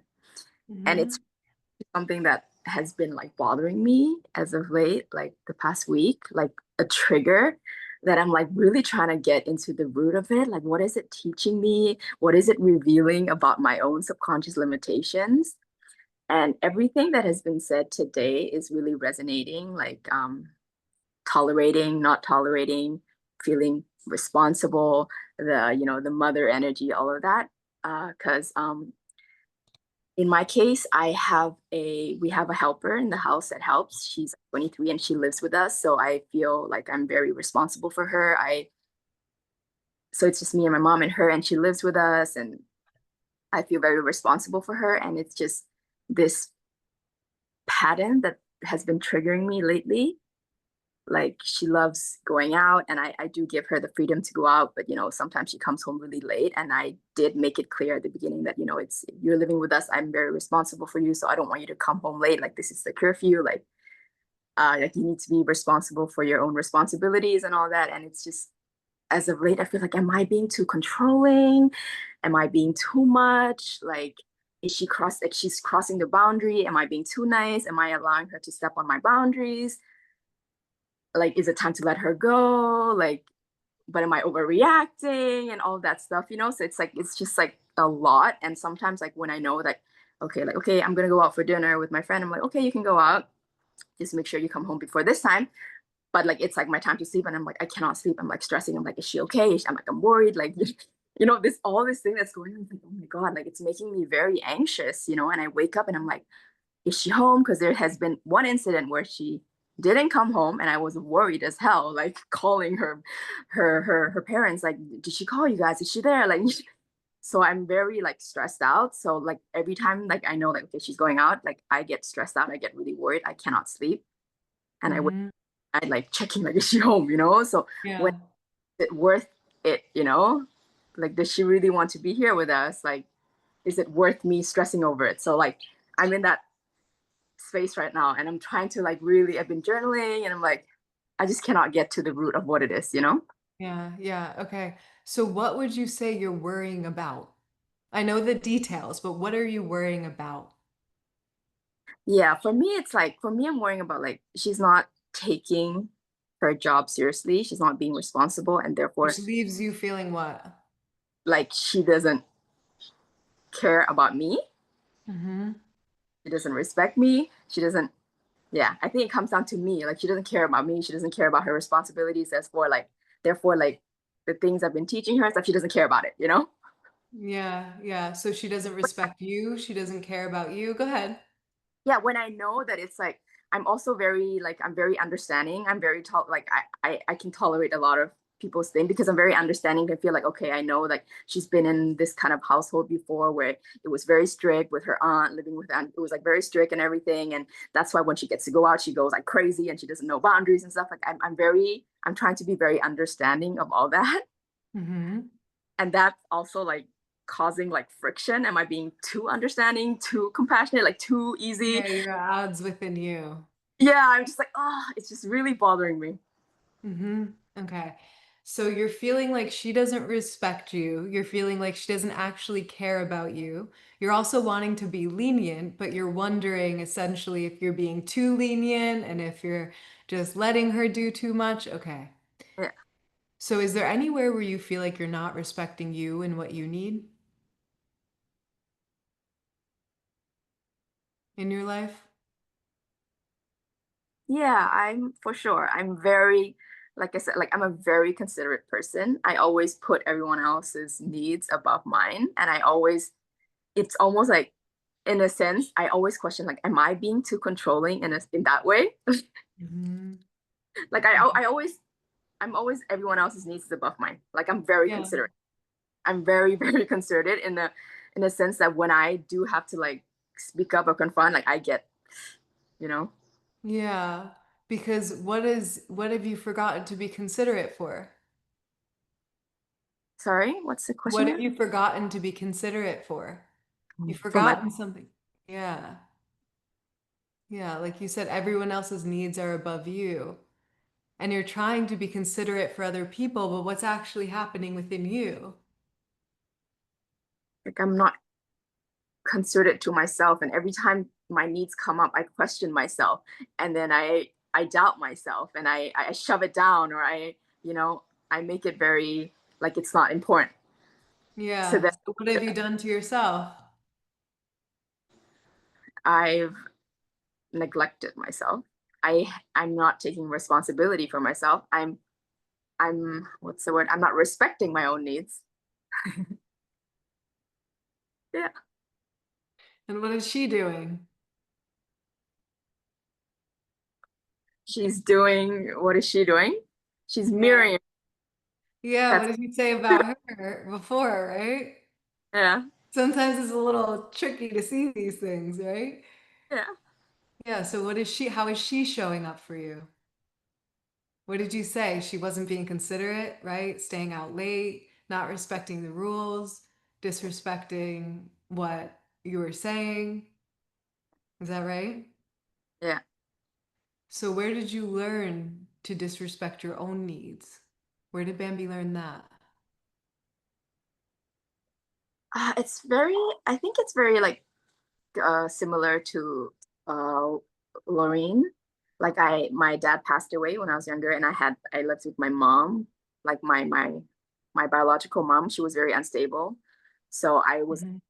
I was the responsible one. And then when my dad passed away, I was also like I lived with like extended family, so I was always the eldest in the family, like with my cousins, like seven of us, and I was like the eldest, so like my cousins and all, and I was always the eldest. I was always like I felt responsible. I felt like I because in our culture, it's like the eldest one, you have to take care of the younger one. So I'm always Yeah.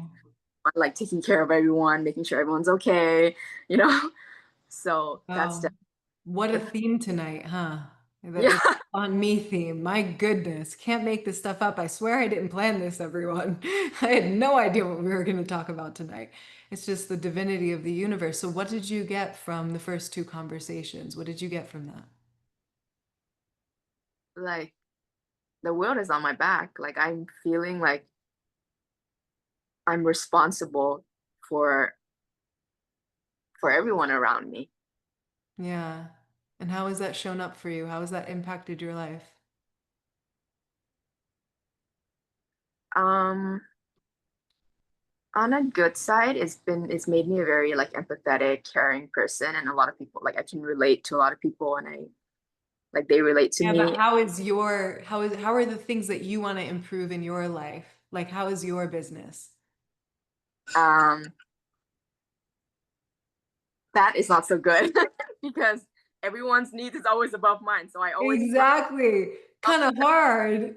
find Yeah. my Yeah, kind of hard to run a business when everyone else's needs are more important than yours. yeah. Beautiful thing is that you're going to unlock a whole new level of your business from this. Mhm. Because, like you said, in a good way, it's impacted you by being very caring for other people, very empathetic. I can tell how much you can serve other people through your work and how much people get to receive from you, from the level of empathy, the level of responsibility, the level of leadership that you have learned literally from when you were a child, stepping into roles of leadership. It's amazing. You're going to help so many people. But what do you think gets to happen for that to unlock? What do I think gets to happen for that to unlock? I Yeah, your need business to take the next level. What gets to happen for that to unlock from I this need I conversation? need myself first. I need to prioritize myself and my projects and my compassions and my passions and things that I'm really passionate about instead of, you know, like there is time for me to like I feel like it's now that you said it, it's very clear. Like if my sister comes with like, oh like my nieces and nephew, like they need help and stuff, like I would be there for them first. Yeah. I would cancel my thing, be there for them. So I think I need to be able to put my things first without feeling like guilty Yeah, about we can definitely take out the I think. it. We can definitely take out the I think. Yes, you get to start putting Bambi first. You get to start putting your needs first. Because do you think it's important that in terms of your business, because I know you get to help so many people through your business and you're going to, do you think it's important that that gets established and becomes successful in your life? Do you think that's pretty important?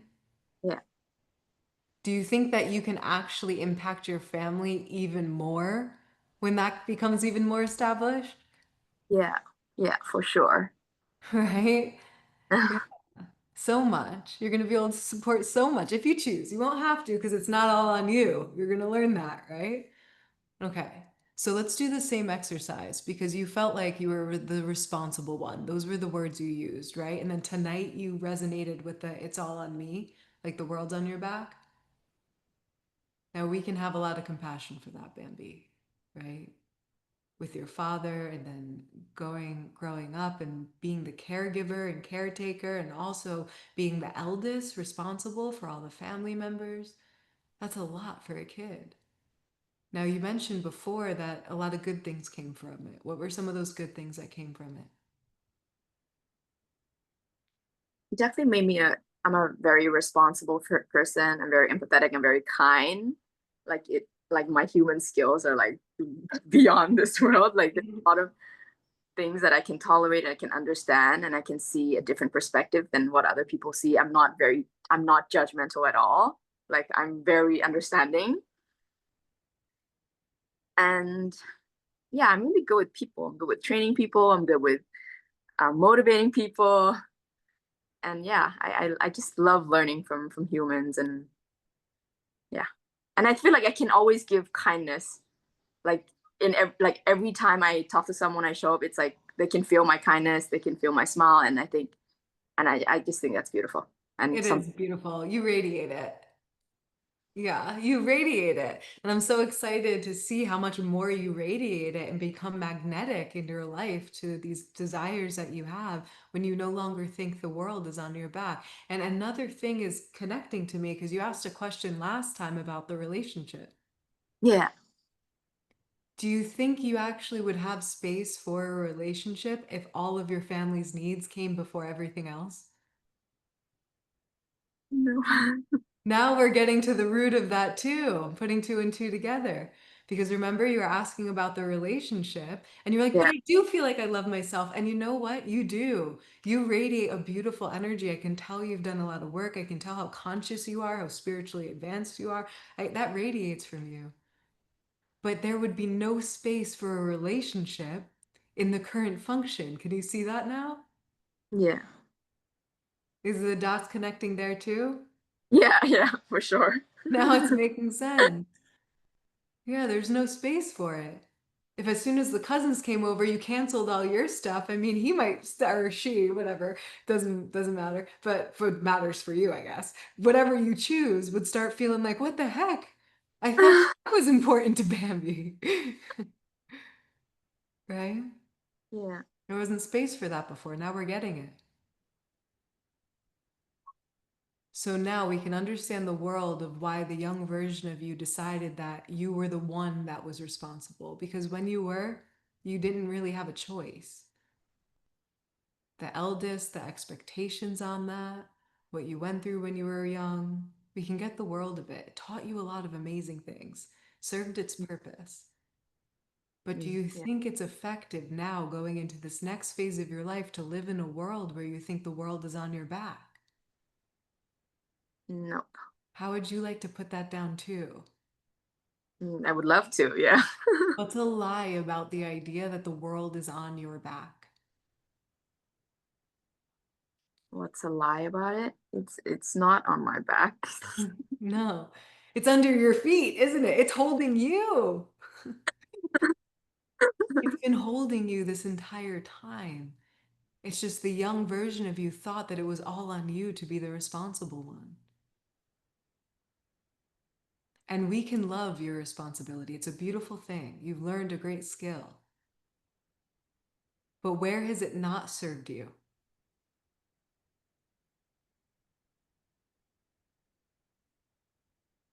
When I'm over prioritizing everyone else.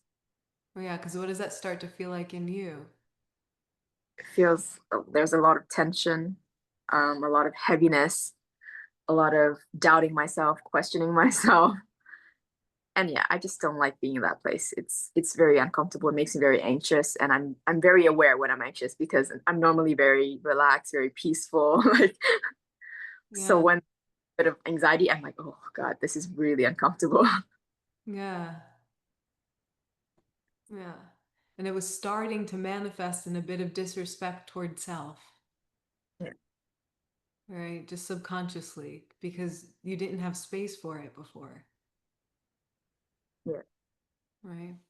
So we'll do the exercise with you too, so we can introduce you to the new world, give you a new access point of what you get to tune into. So if you right now could remember in this moment that even though what you went through when you were young made you think you were responsible for the only responsible one, that it was all on you, that the world was on your back, is it actually true that the world is on your back? nope, No. So if you could step into a world right now where you're free of that, what would you get to start to feel like in that world? Very freeing, very light, very at peace with everyone and everything around me. Yeah. Trusting and knowing that, everyone's on their own journey, everything's gonna be okay. They've got lessons to learn, it's their journey. I'm not responsible for it. And I'm living my own journey as well. Like everyone's got their own thing. Yeah. Peace, more light. So from this peace, from this light state, knowing that you're not responsible for how other people are living their lives, you're not responsible. However, you do have standards, Yeah. right? Standards for what's acceptable, what isn't, especially when you're hiring people, you have standards. So then how would you look at your circumstance when you know you're at peace, you're not the one responsible? How do you look at your current circumstance that you brought in today from this place?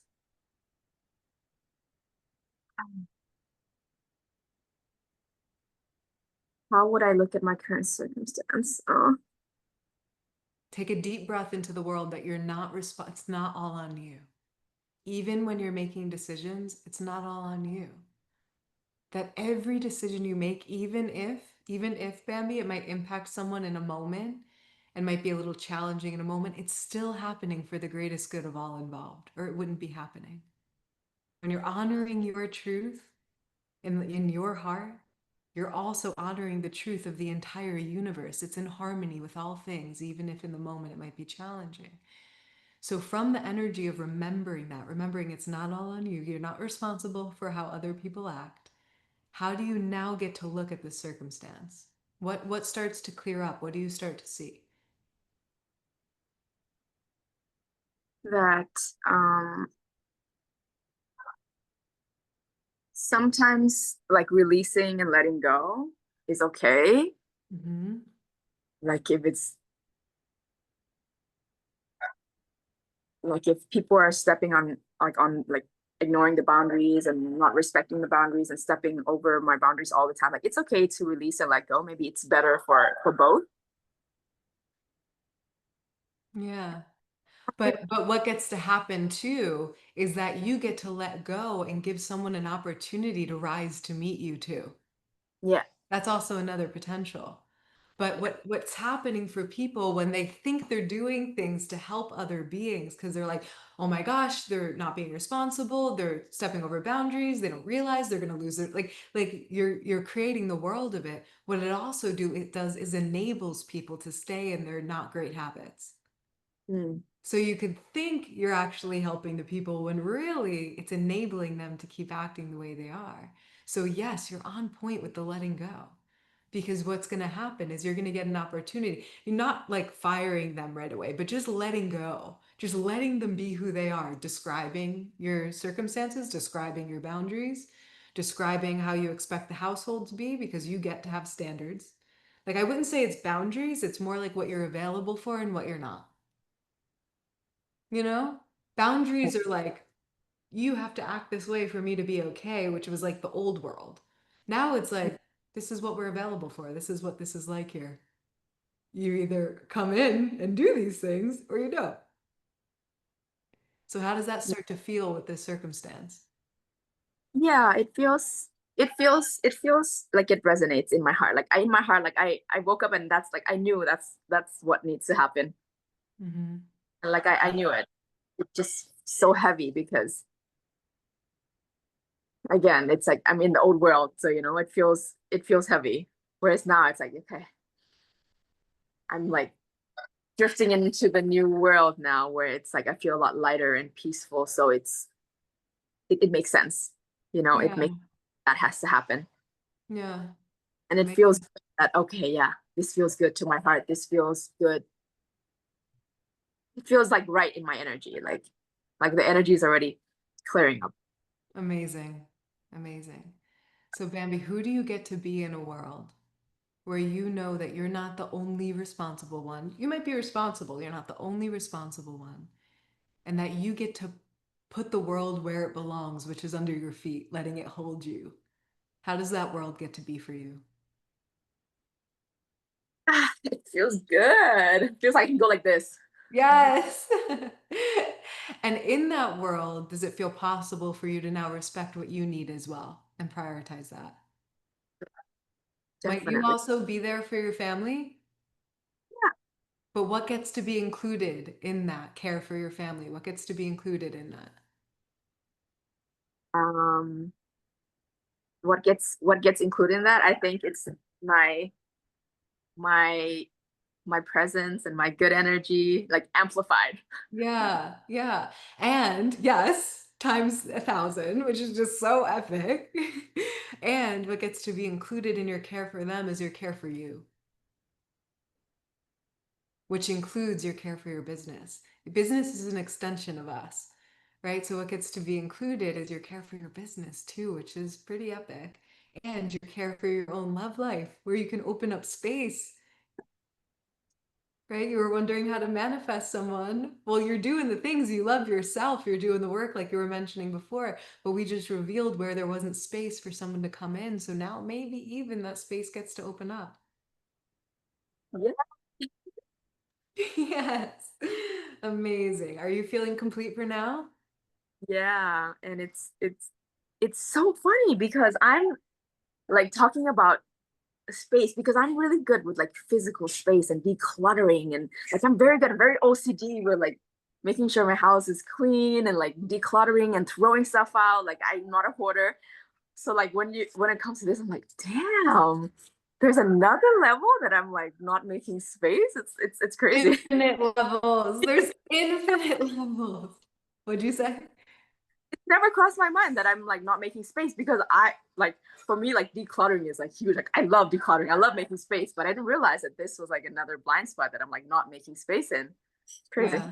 Well, you were filling the space. It wasn't that you weren't making space. You had all the space in the world. It's just you were filling it with the priorities of other people instead of what you needed to. Yeah. Oh my God, makes sense. Yeah. Amazing. Amazing. Now you get to add in some room for you and your needs, which then makes space for the partner to come in instead of filling all of that space with your love for your family, which is amazing. You just get to include others too, yourself Mm, too, and your needs too. What we mean. yeah. Sense? Ah. Okay. And there's infinite layers of this. I'm always uncovering things and uncovering new levels. That's the beautiful thing about this work. It's like this question people say, like, how do I reach my potential? It's like you don't. Because every single time you grow and expand, there's a new level, there's new potentials, there's new expansion. So how beautiful is that? That's why the motto inside of the mastermind that you're in, that's why this motto becomes, and in this free community, our motto gets to be, let's see how good it can get. Let's see, Mm. because we haven't even scratched the potential of how beautiful this world gets to be. We're not even close. So let's see how good it can get. How about that? How about we see that for you? I love it that I can. And see how I good it can get. Amazing. Do you feel complete for now? yeah. For now, Amazing. yeah. Let us know Thank how things are going. Keep us updated. I'm excited to hear from you, excited to hear what shifts, and I'm sending you so much love. Thank you for sharing with us. Thank you so much. Thank you everyone as well for tuning in and listening. Thank you for all your energy. Thank you. Amazing. Beautiful. Oh my goodness, 3 beautiful sessions tonight.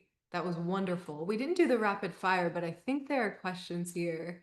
I just want to check in on some of them and see if there's any I can get to. Beth, it's good to see you. Amazing. Mia! Hi, Mia. Oh my gosh, it's so good to see you. Okay, I want to see some of these. Jennifer's not on anymore. I wonder what the subconscious root of is wanting to exercise. I want my fit body back. But every evening feeling tired or situations happen that stop me from going. So I wish he was still on here because that is something that I would want to go a little back and forth about. But anytime things like this, it's like we want to deal with like what the you guys will see this pattern of what I've done with everyone tonight. I want to let you in behind the scenes. So when someone asks a question like this, like what is the subconscious root of wanting to exercise, but every evening feeling tired? What we would want to know is what's going on that's leaving her feeling tired. So the question I would ask yourself, Jennifer, if you're watching the replay, is what is feeling tired leaving you feeling? What is not being able to work out leaving you feeling? that's where we're starting to understand the underlying energy pattern, because it's what we're facing in that moment and what that's leaving us feeling, like we went into with every person tonight. It's what it's leaving us feeling that is giving us the information of the underlying energy pattern that's showing up. So it's not actually about her working out or not working out, even though that's important to her mind in the moment and she'll get back into it. But what it's actually about is what the underlying energy of not doing it is leaving her feeling. So maybe there's something like it's not capable, or there's something around her health that she has some kind of an idea about the health of her body, something along those lines that would be coming up. But the information that is going to get revealed when she asks herself, what is it leaving me feeling that I'm not going when I really want to? That's going to be where the gold is, where the healing is. Where did I learn that feeling? Where did that come from? This is where we start doing powerful healing work on that. How to heal the fear of being seen. Isha, are you able to come on to the session Saturday? Can we work together Saturday? I would love to create more progress with that. Are you able to come on to the session live Saturday? Unfortunately, not this Saturday, but I can be on the Saturday after that. So we Okay. can. Okay, yeah. So I'd love to be able to do some work. So what I'd like to leave you, I would love to leave you with something with that though, because the fear of not being seen and then telling you you're not going to be seen tonight is not what we're going to do right now. So what I would like to do in this moment, because I know you've done some work on this, right? Sometimes when we do some work on things that leave us, when we do some work on some deep identities, sometimes we think that similar feelings are still connected to the same identity, but it's actually something a little different. So I want you to tell me a little bit, because I know that we did a little bit of work on this, right? We had a shorter session together on this free community session, right? A few times back. So tell me about if any progress happened or what you became aware of, what did shift, what didn't too. We can get into that. But tell me about some of the progress that might have happened in that time. Did any progress happen? I can start with. Did any progress happen with that? Yeah, so I was thinking about this too, because I remember we did a session exactly on this. And I think what had come up then was more on the lines of rejection and how nobody can really reject me, only I reject myself. And I think that felt really good for a really long time, where I felt grounded in myself and in my worthiness, and I just did not have the same kind of anxiety I usually had around being seen. Um, but I think what's coming up now more is along the lines of worthiness. So it's kind of Mhm. shifted from the rejection piece to worthiness. And I also like just started dating someone, and it's one of the more serious relationships I've had. So I think that's why this is also being like triggered like way more intensely, because what was like sort of latent and dormant is coming up like really intensely, because it's in the context of a relationship and me meeting people in his life, and like sort of like being seen through this lens of being his partner. So I think that's my understanding of where that's coming from. Wow. Well, one, like amazing self-reflection. Like we can just see like how aware you are. And it's so beautiful to know that you felt the shifts from the rejection piece. And it's so powerful to know that you have this level of awareness that you're like, oh, actually, this one is more related to worthiness. So tell me about why you perceive that it's related to worthiness. I know you said it's the new relationship and how you're being perceived there. And one, relationships will do this. They will reveal the stuff in us. Will happen. So, part of being human on earth, but why it's so beautiful to do this work. So, one, I'm happy for you and your relationship. And the second piece is, why do you perceive that it's the worthiness piece? I know you mentioned like being seen through a certain lens. Tell me a bit more about why it's triggering a worthiness piece.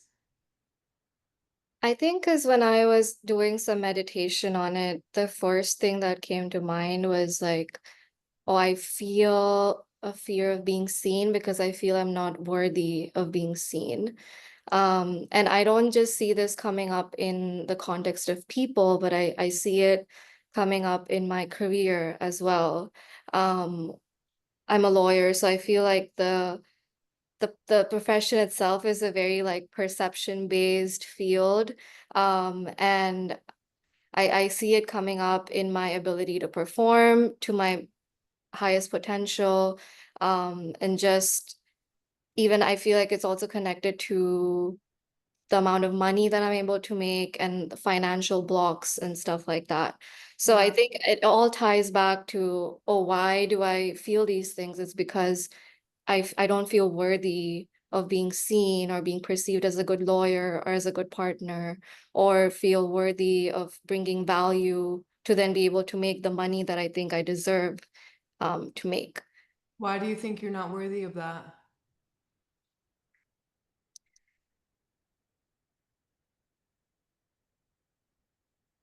I don't know. I think there's like a level of shame um beneath it. When I ask myself that question, it's the only answer I have is, oh, it's because something's wrong with me. But it's a very like vague feeling. There isn't like a specific reason. It's just a very general kind of feeling. So it's a very general feeling of shame and then a little bit of what something's wrong with you. So the perception is you're not worthy of these things, and what comes underneath that is shame. Mhm. And Yeah. shame for what?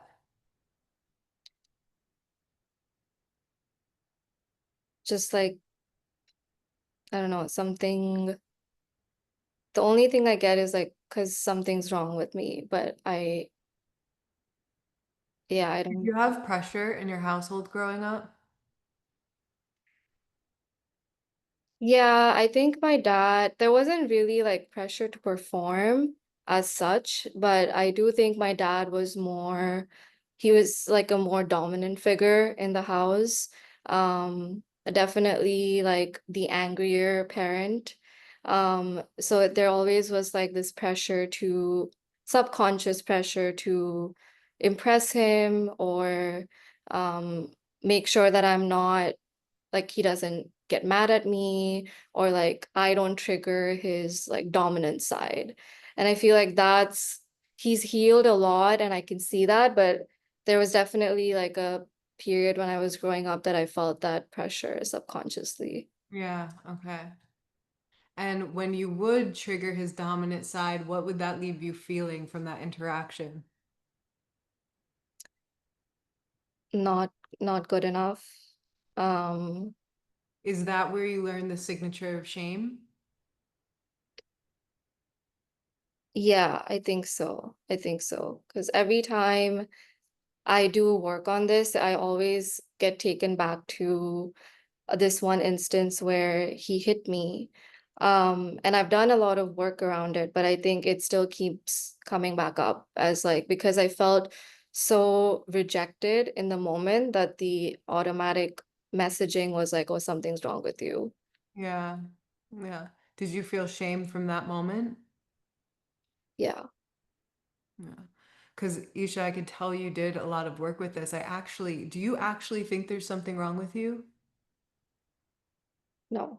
Yeah, I don't pick up on that. I don't think you think there's something wrong. I think you've done work on that. I think you know there's not anything wrong with you. There's just an energetic signature of shame, Hmm.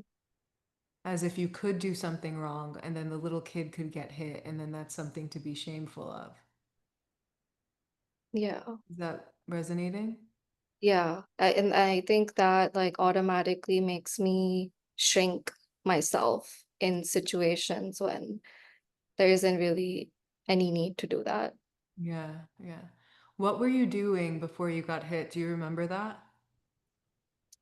It was actually really silly. I think I was like super into chapsticks and like just things that smelled really good. And one of my friends was like making chapsticks and bringing them to school. And I really loved them. And so I kind of stole them. And when my dad found out about it, he hit me to like as a lesson so that you never steal again in your life Hmm. ever. Hmm. Um, So yeah, I think that's what it was. Okay. All right. So we can have the compassion for dad doing the best he could before he knew better, right? Understanding that he thought he was doing his best, we can have the compassion for it. But we could also understand the world of shame and the energetic signature that that could create in that moment, right? If let's think about subconsciously what was going on. You were just going after something you loved. You were going to get something you loved. But then as a byproduct, a little kid, kids don't know. Even if a kid did know, maybe I shouldn't take this. It's like the kid's like, but I love this. I want this. You know what I mean? So now we can see the underlying energy of like, well, if Isha just goes after what she loves, she might get in trouble. Is this resonating? Yeah. Yeah.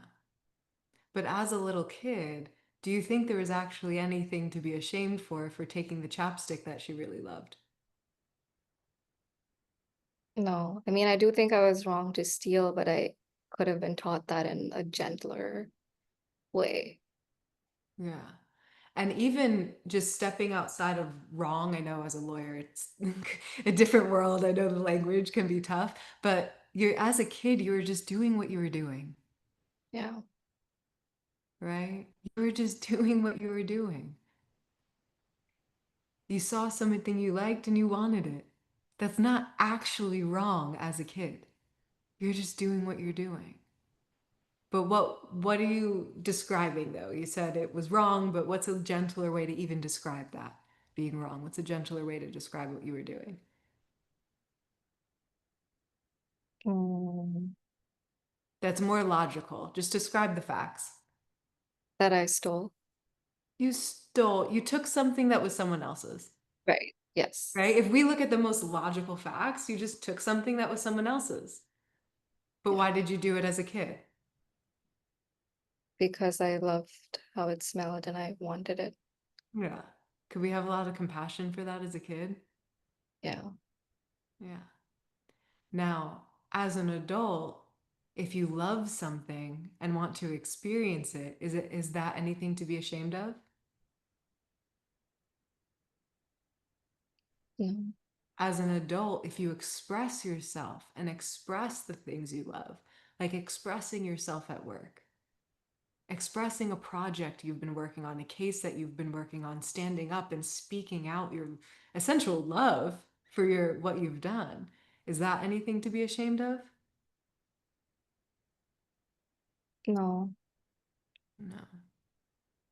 Did that kid have anything to be ashamed of, really, now that you're looking back?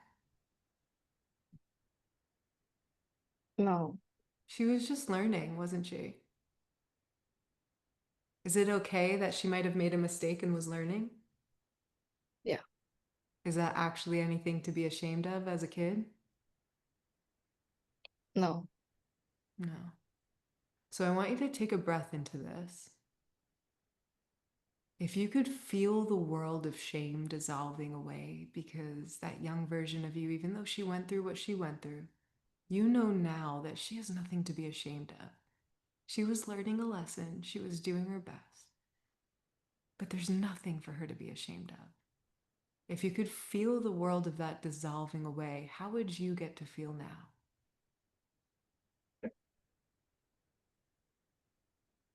I would just be able to express myself, just be who I am and not feel like I have to shrink or be someone I'm not, just be who I am and feel good about it rather than trying to hide who I am. Yeah. Even dad at that time, was he actually punishing who you really are? No. But a kid didn't know the difference. That's why the energetic signature was there for so long. A kid doesn't know the difference. Now you know the difference and can go bring that kid along with you. But dad was just reacting in his own way to an action, not who you are.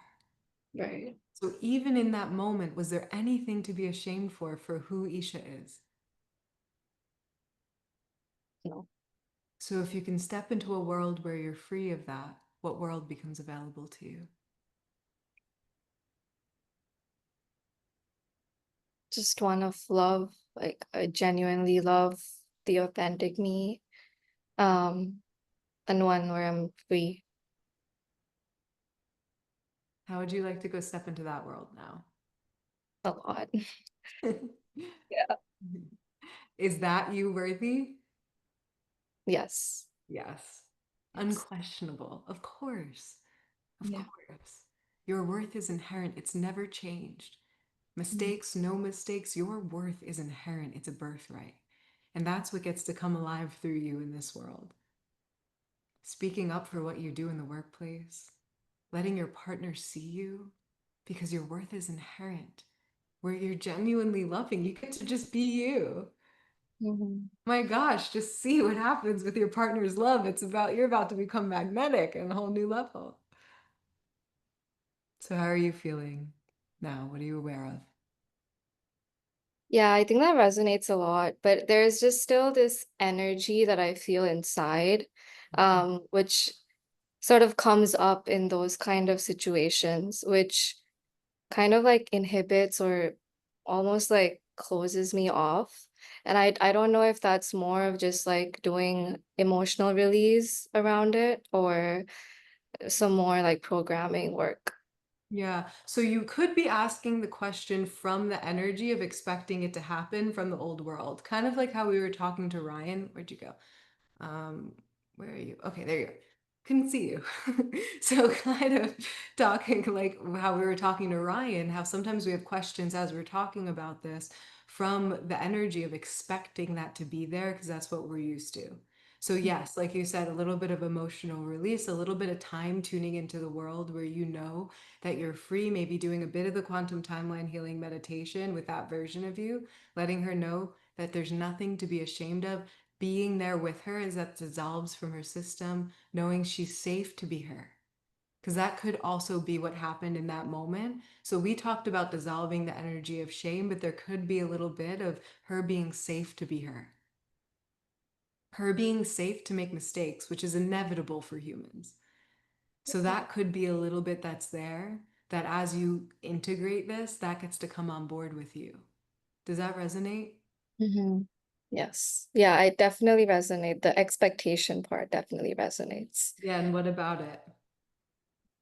That like logically I know everything you're saying makes sense, but there's still this part that expects to be rejected or expects to be looked at weirdly in like a social situation. So that like kind of there's like already that energy going into the situation because I'm already like pre-shrinking myself before anything Yeah. has happened. Yeah, because if she rejects herself first, if she shames herself first, then no one else can do it. Yeah. Not even giving other people a chance. Mhm. Yeah. But how would you like to stop doing that first? Love to stop doing that Yeah. first. Yeah. Yeah. So we could understand the protection mechanism from a kid who thought they weren't safe to be them and they needed to shrink so that they wouldn't get hit, they wouldn't get in trouble. Understand that. But what would get to happen when you know that you truly are free to be you? What would get to happen in that situation when Isha truly knows, wait a minute, I'm free to be me? People are going to act the way they do, but it actually has nothing to do with me and who I really am. The same way that dad punishing young version of Isha in that moment didn't really have to do with who she is as a being. It was just a response to an action that he had. Mm. So, when you remember that you are truly free to be you, how do you feel when you go into those situations? How do you think you might get to feel? It's really confident and just free, like very light and not taking on all these negative energies. Um, yeah, just super light. And I feel like I can flow and be more present as opposed to being up in my head about what's going to happen or what could happen or what could go wrong. Yeah, yeah. So, do you think you can go practice being in that world Yeah. and let it be a practice? And know you're so held here, right? You're in the mastermind. You can come back to these sessions too and get support in those, but know that you're so held here. And in the awareness of it, when you're practicing that, update us in the group and I'll be there to support integration. Okay? Amazing. I love getting to speak to you. It's just so beautiful every time. Me too. Thank you so much, Sarah. I really appreciate it. Of course. Amazing. Beautiful. So a little extra session in there because I really wanted to be there for Isha in the moment. And help clear some of those things up. August, it looks like you're in a beautiful space. My goodness, that looks gorgeous. I love it. Amazing. Okay, so we already answered Bambi. I'm feeling complete for now. I see a big message from Helen here. Don't think she's on here anymore. But my goodness, look at all the beings who hung out for so much time tonight. Thank you all for being here. I hope that all of you got something out of it, even if you didn't raise your hand, that you were able to connect the dots in your own life. You're able to feel some freedom from watching all these beautiful beings. Being able to be here together as we do this together. Just thank you so much. From the bottom of my heart, thank you for being here. I love getting to do this with you once a month. And if anyone has any takeaways they want to share in the chat, please do. If you want to share some love with the people who went in the chat, please do, because it takes a lot of courage to share everyone's heart. And in the meantime, podcasts will be out. I'll be in the chat with you all, and I'll see you all so soon. Thank you all for being here. Truly, from the bottom of my heart, it means the world to get to share this with you. So thank you for taking your time here. And I hope I get to see many of you soon. Bye for now, beautiful beings.